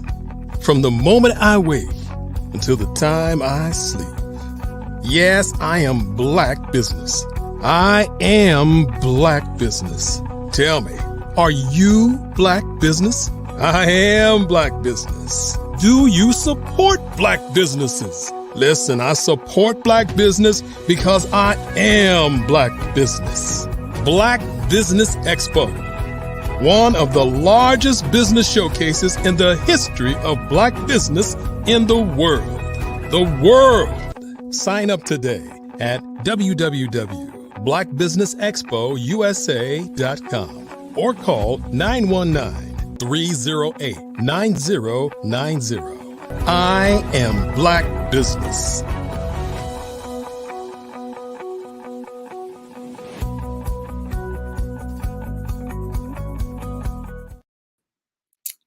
Good afternoon, business owners, entrepreneurs, thought leaders, and corporations. Welcome to the Black Business Network. My name is Spiritual Teak, and I'm your business moderator for this afternoon on Black Business Network. The Black Business Network is a 24-hour business network showcasing Black businesses, Black owners, entrepreneurs, and thought leaders worldwide.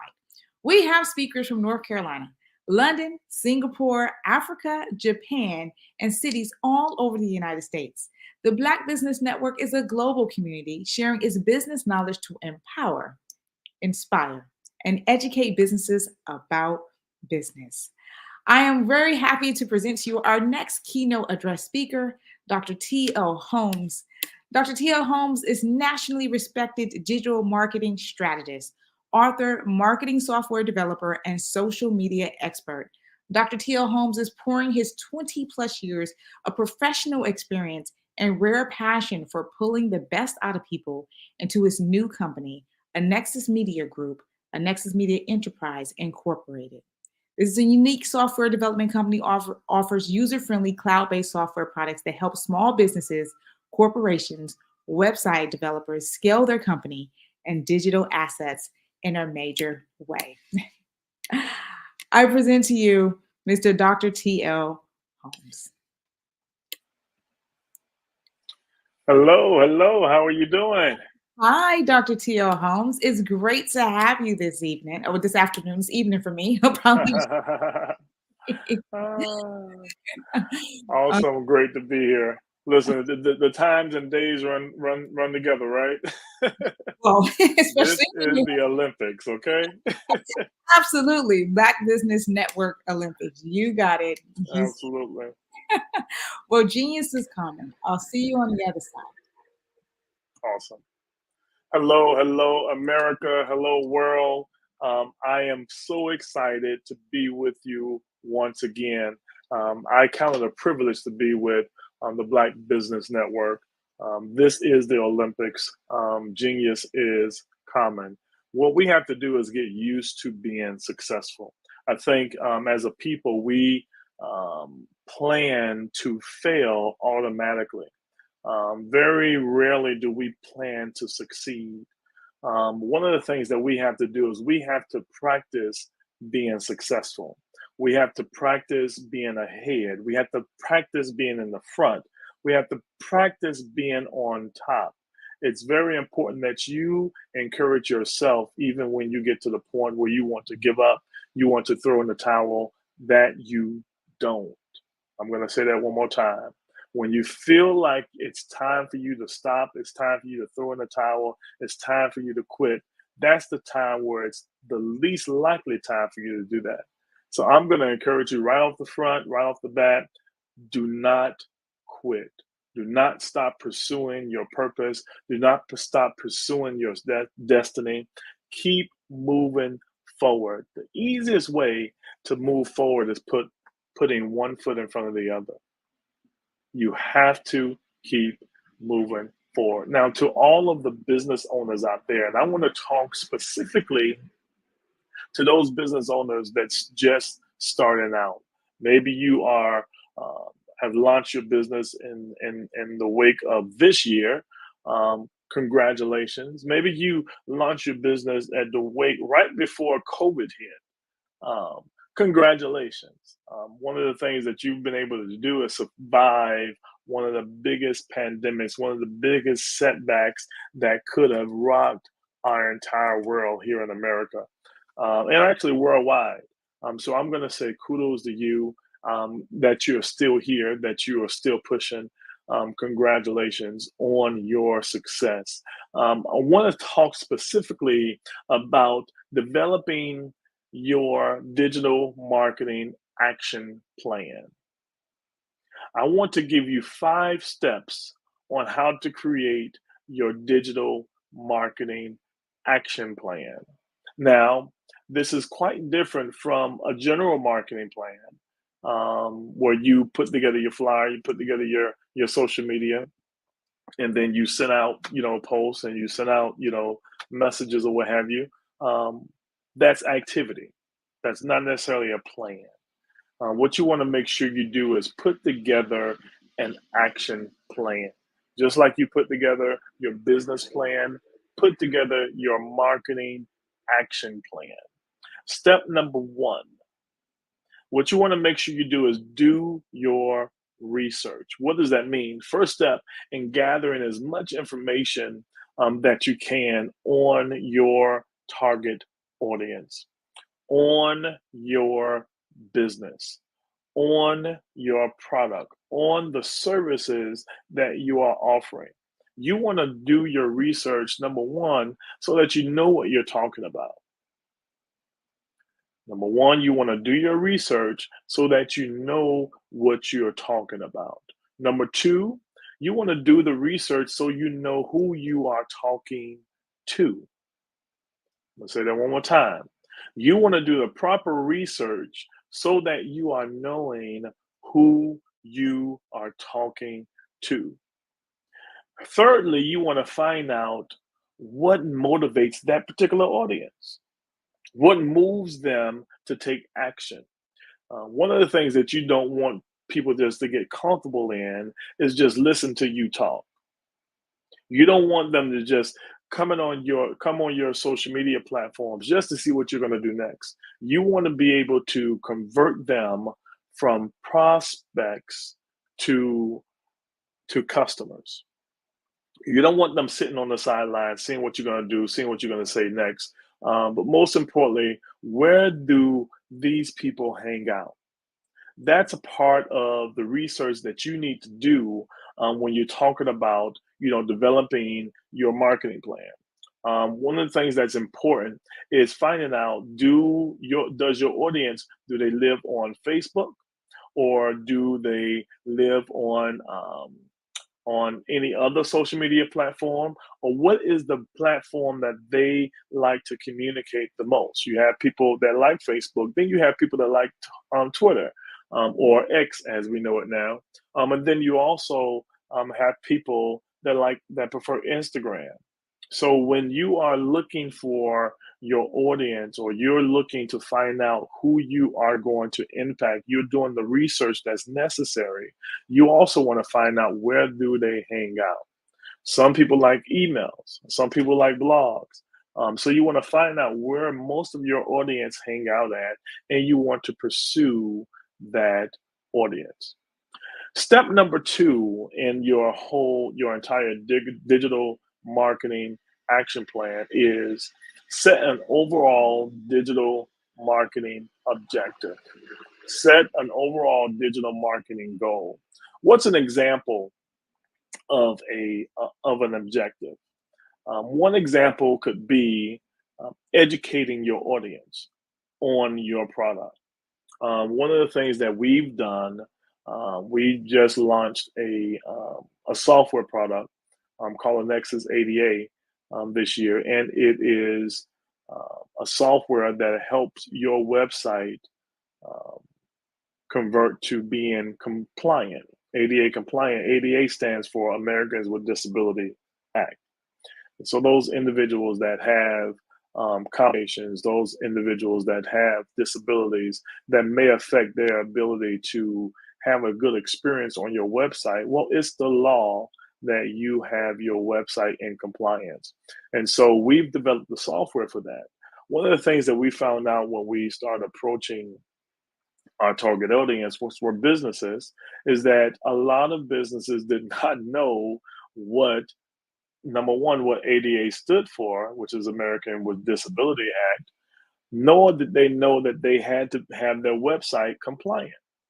We found hospitals that were not compliant. So what we had to do was kind of restructure our message. Number one, who are we talking to? Number two, what are we saying when we talk to them? And so that's very important that you understand what to say to your audience. That's based off of, what is your objective? Are you trying to get people educated, information? Are you trying to get people to utilize your service? Are you trying to get people to book a consultation with you? So you want to be very clear on what is your motive when you are doing your marketing plan for social media or your digital marketing plan. Make sure that your message is very, very clear. That's very important. Number 3, you want to decide on your digital marketing channels. Okay. You want to decide on your digital marketing channels. And this is broken up into 2 parts. Step 3 is broken up into 2 parts. You want to basically know, number 1, where your audience is. That's based off of your research, which is step 1. But more importantly, what channel are you going to impact them or communicate with them with? So you want to know, are you going to use Facebook or Instagram or Twitter? Are you going to use email marketing? Are you going to use content marketing such as blog and stuff of that nature? Now, in most cases, you want to use a combination, right? But the basis of the information that you are sharing with them, you want to know how to share that information on the platform that you're going to choose to use. That's part 1 of step 3.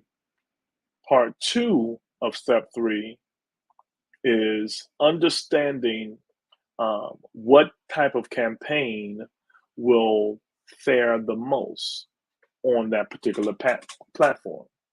What do you mean, Dr. Holmes?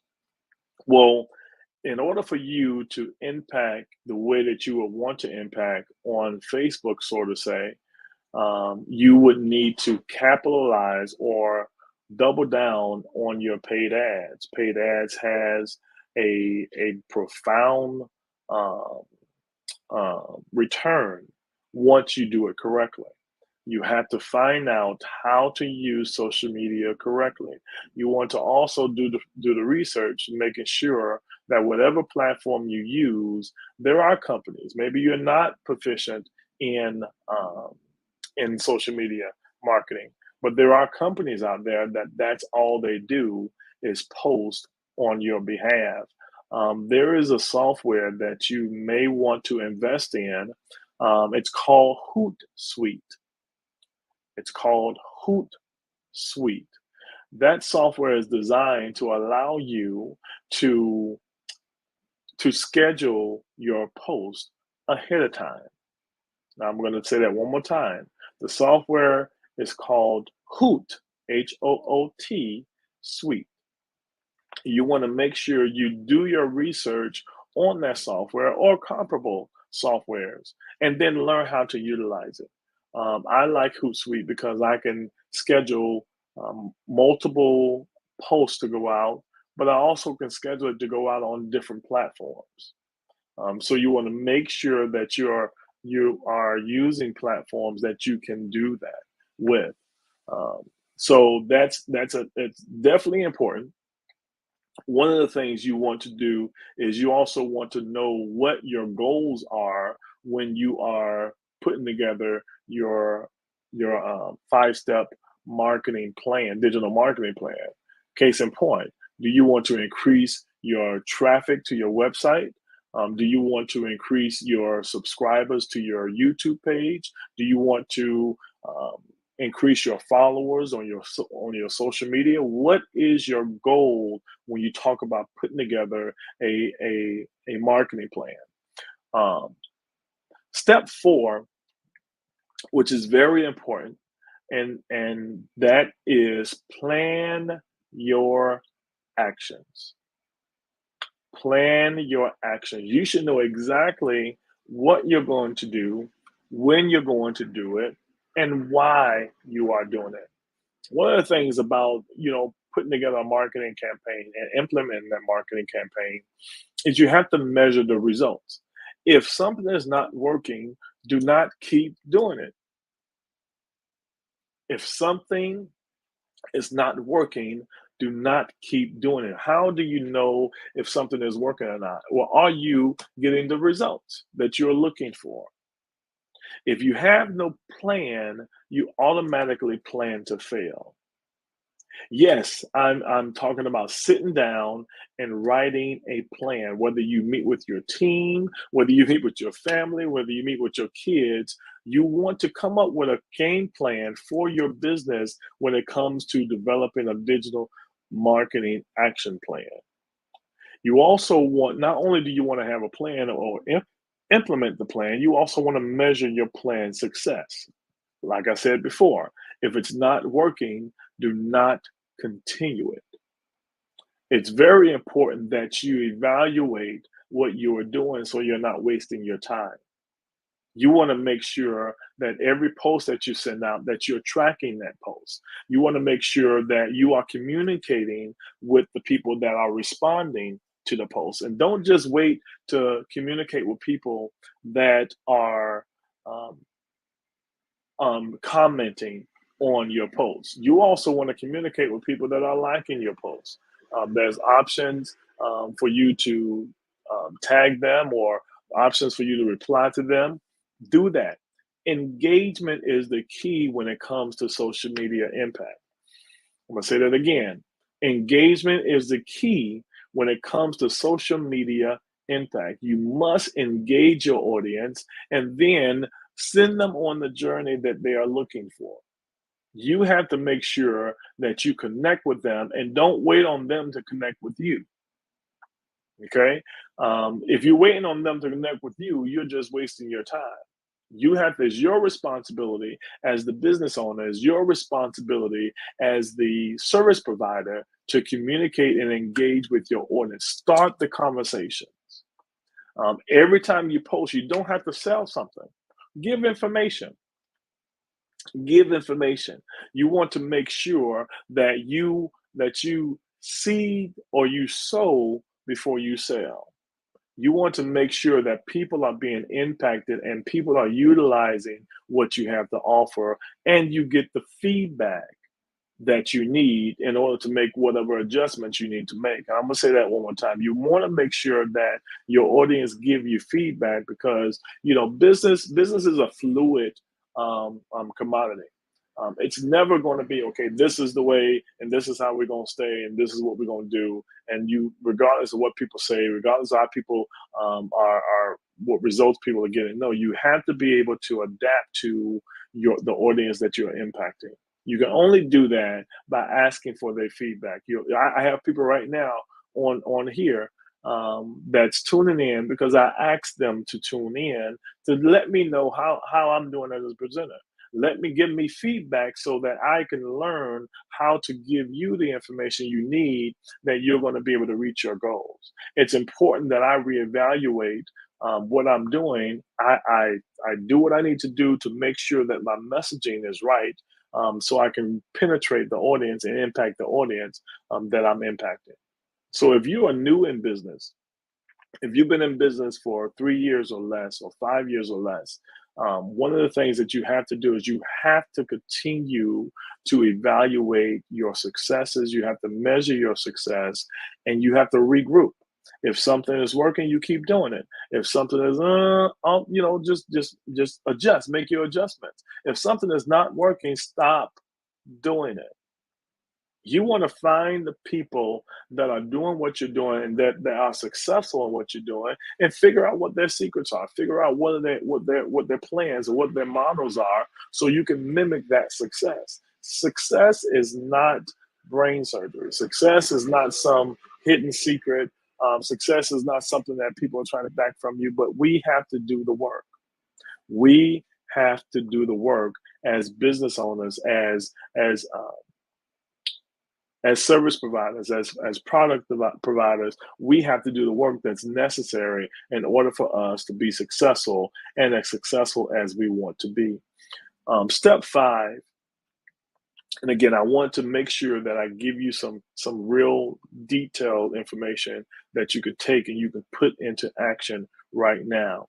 Step 5 is, like I was mentioning, you need to closely monitor your results. Closely monitor your results.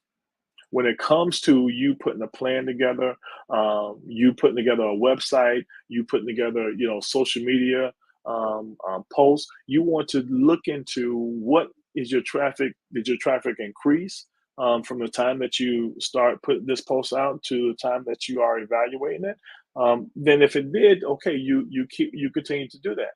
If you have put a post out and you boost your post, and then your viewers are up, continue to push it. You want to give the information that you want to boost the information that is having the most impact. If you make a post and people are not responding to it, please don't repost that. It doesn't mean people want you to continue to push that. No, you may have to change it up a little bit. Maybe have to reword it. May have to spin it around. But you want to also do what we call split testing. You want to see, what colors work, what messaging work. It may be, how you're wording your document or your post or your flyer. You may need to add video or do a reel to get your message out. You want to make sure that whatever you are doing, you're doing it and it's producing results. So make sure that you check your traffic on your website. You want to also tap into your Facebook analytics, your Google analytics, making sure that you are looking at the numbers. The numbers don't lie. The numbers don't lie. If you are, putting out a message, or you are, working on your digital impact or your digital footprint, and people are not responding, you're not going to magically, get likes out of the air. These are people that are liking your posts, or these are people that are not liking your posts. So you want to make sure you track that. And when you're dealing with Google Analytics, you also have Google Pixels. You also have, Facebook Pixels. And what Facebook Pixels does, it helps you understand where your traffic is coming from. Or when somebody hits your Facebook page and then you lead them to your website, it'll let you, and the analytics or the pixels will let you know that this customer came from Facebook, this customer came from Instagram, or this customer came from X. So you want to make sure that you are tracking your results. So number 5, closely monitor your results. Closely monitor your activity. Closely monitor those things that you're doing so that you know you're not wasting your time. So let's review. Step 1, do your research. Step 2, set an overall digital marketing objective. Set your goals. Number 3, part 1, decide on your digital marketing channels, whether it's Facebook, Instagram, Twitter, or X, or you can do all 3. If that's your goal, that's your goal, and you stick to it.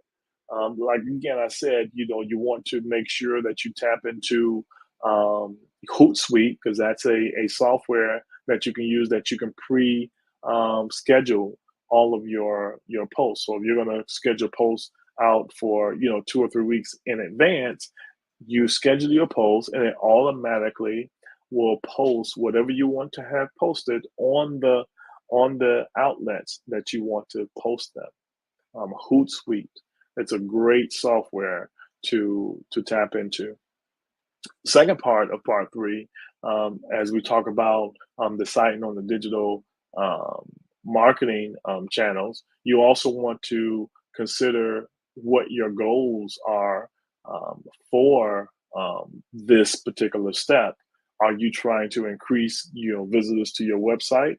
Are you trying to increase subscribers to your YouTube page? Are you trying to increase your followers on your social media?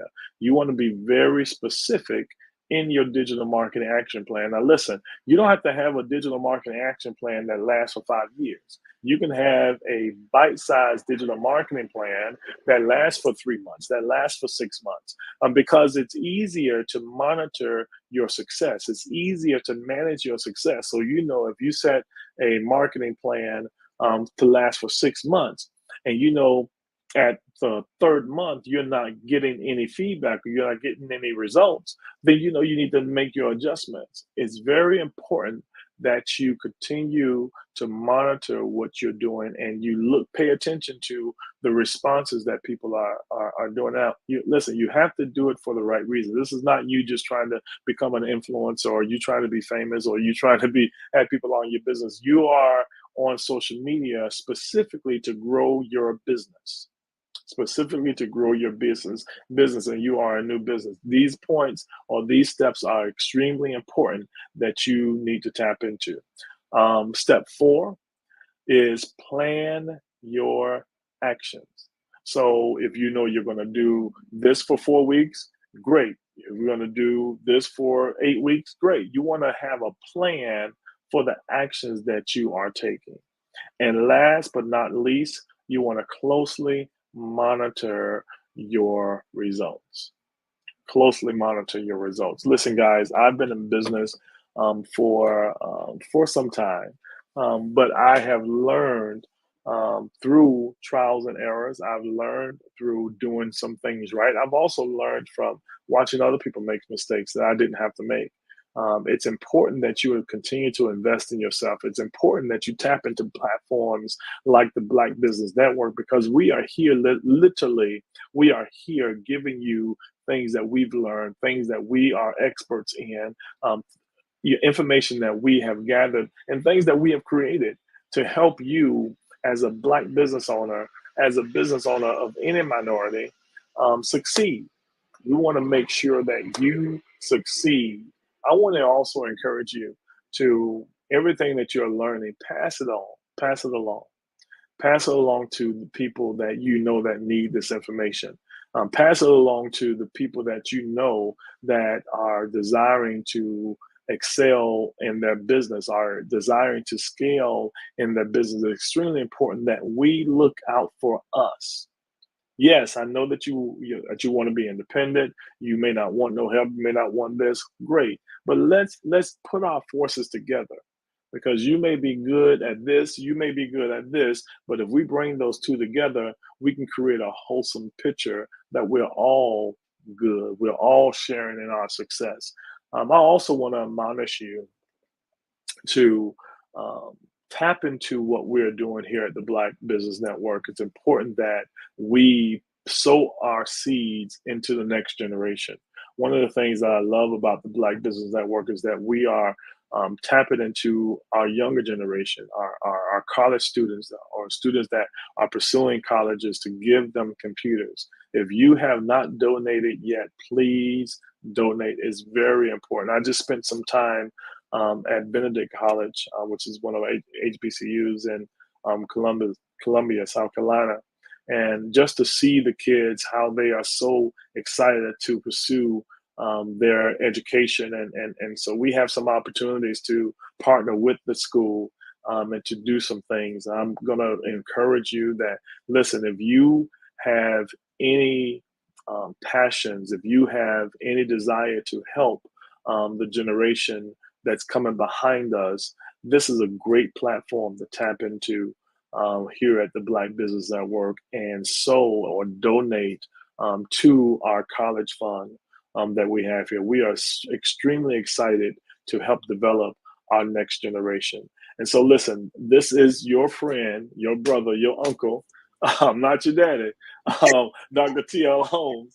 But I want to implore you to really, take advantage of the information that we have here. And hopefully that you have learned something today, and, connect with me on social media, Dr. T.L. Holmes online. That's Dr.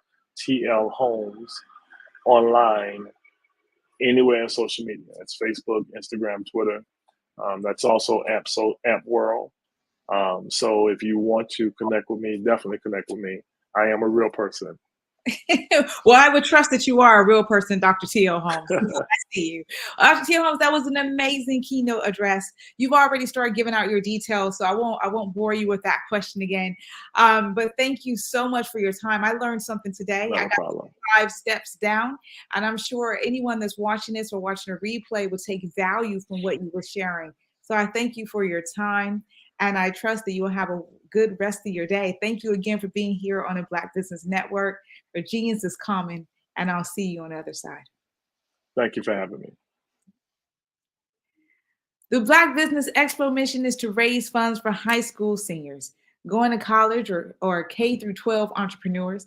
This expo is a fundraiser for students. You may go to www.blackbusinessexpousa.com to donate to the scholarship fund, or use the cash app that's on the screen below and say $BBX USA. Our goal is to give laptops up to $5,000 to 10 students. Students can register online at www.blackbusinessexpousa.com. That was a mouthful for me there. Every dollar counts. So we want to remind you to donate to the scholarship fund. And we want to thank our Black Business Expo USA sponsors for their contributions. NC 100, Moody Capital Partners, Suede Soul, Lotus Ritchie Coaching and Training, Carolina, Virginia Minority Supplier Development Council, Step Management, BHS and Associates, Margie McLean Foundation Incorporated, Genius is Common, Earth Essentials, Mullane Shaney Global, Executive Women's Success Institute, The Quality Coaching Company, Superwoman Business Services, Creative Force Studios, Lee Entertainment, Artistic App Design, Black Business Expo USA. Genius is Common, and I'll see you on the other side.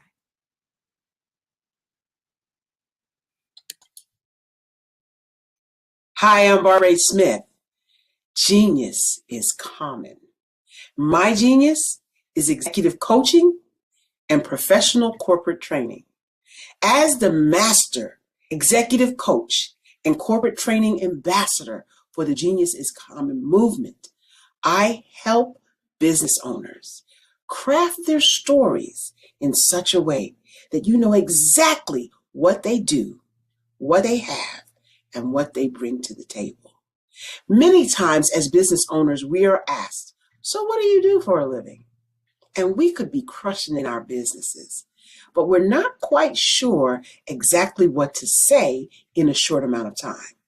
Well, I help you take those stories that are the reason why you're in business and why you're so passionate about your business, and craft them in such a way that people are drawn to you as opposed to being repelled by you. Because every conversation, every time you talk to someone about your business, you are excited about it. But are you really conveying what you do, what you have, and what you bring to the table? And do really people understand why you care so much and why they should care that you have the solution to their problem? Well, I'm here to help you with that. As a master storyteller, I can help you with your stories and spin them in such a way that they are intriguing and fascinating. People want to listen to you talk about your business. Hello, I'm Dr. Madeline Ann Lewis, President and CEO of the Executive Women's Success Institute. And my genius is helping women accelerate the path to success. You know, I was blessed to have strong women in my life who encouraged, motivated, and pushed me to do my best and to never even think about giving up on my dreams. So I say to women, we must show up to rise up. We have talents and potential, but who will see them if we don't speak up and get noticed?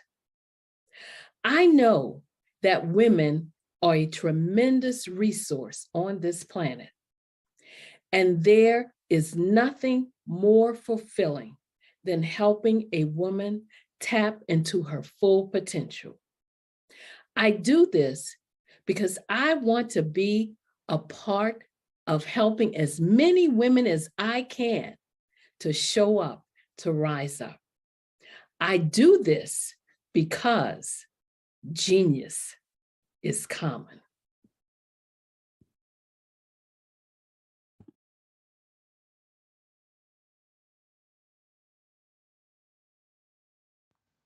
Genius is common. And my genius is nutritional strategy.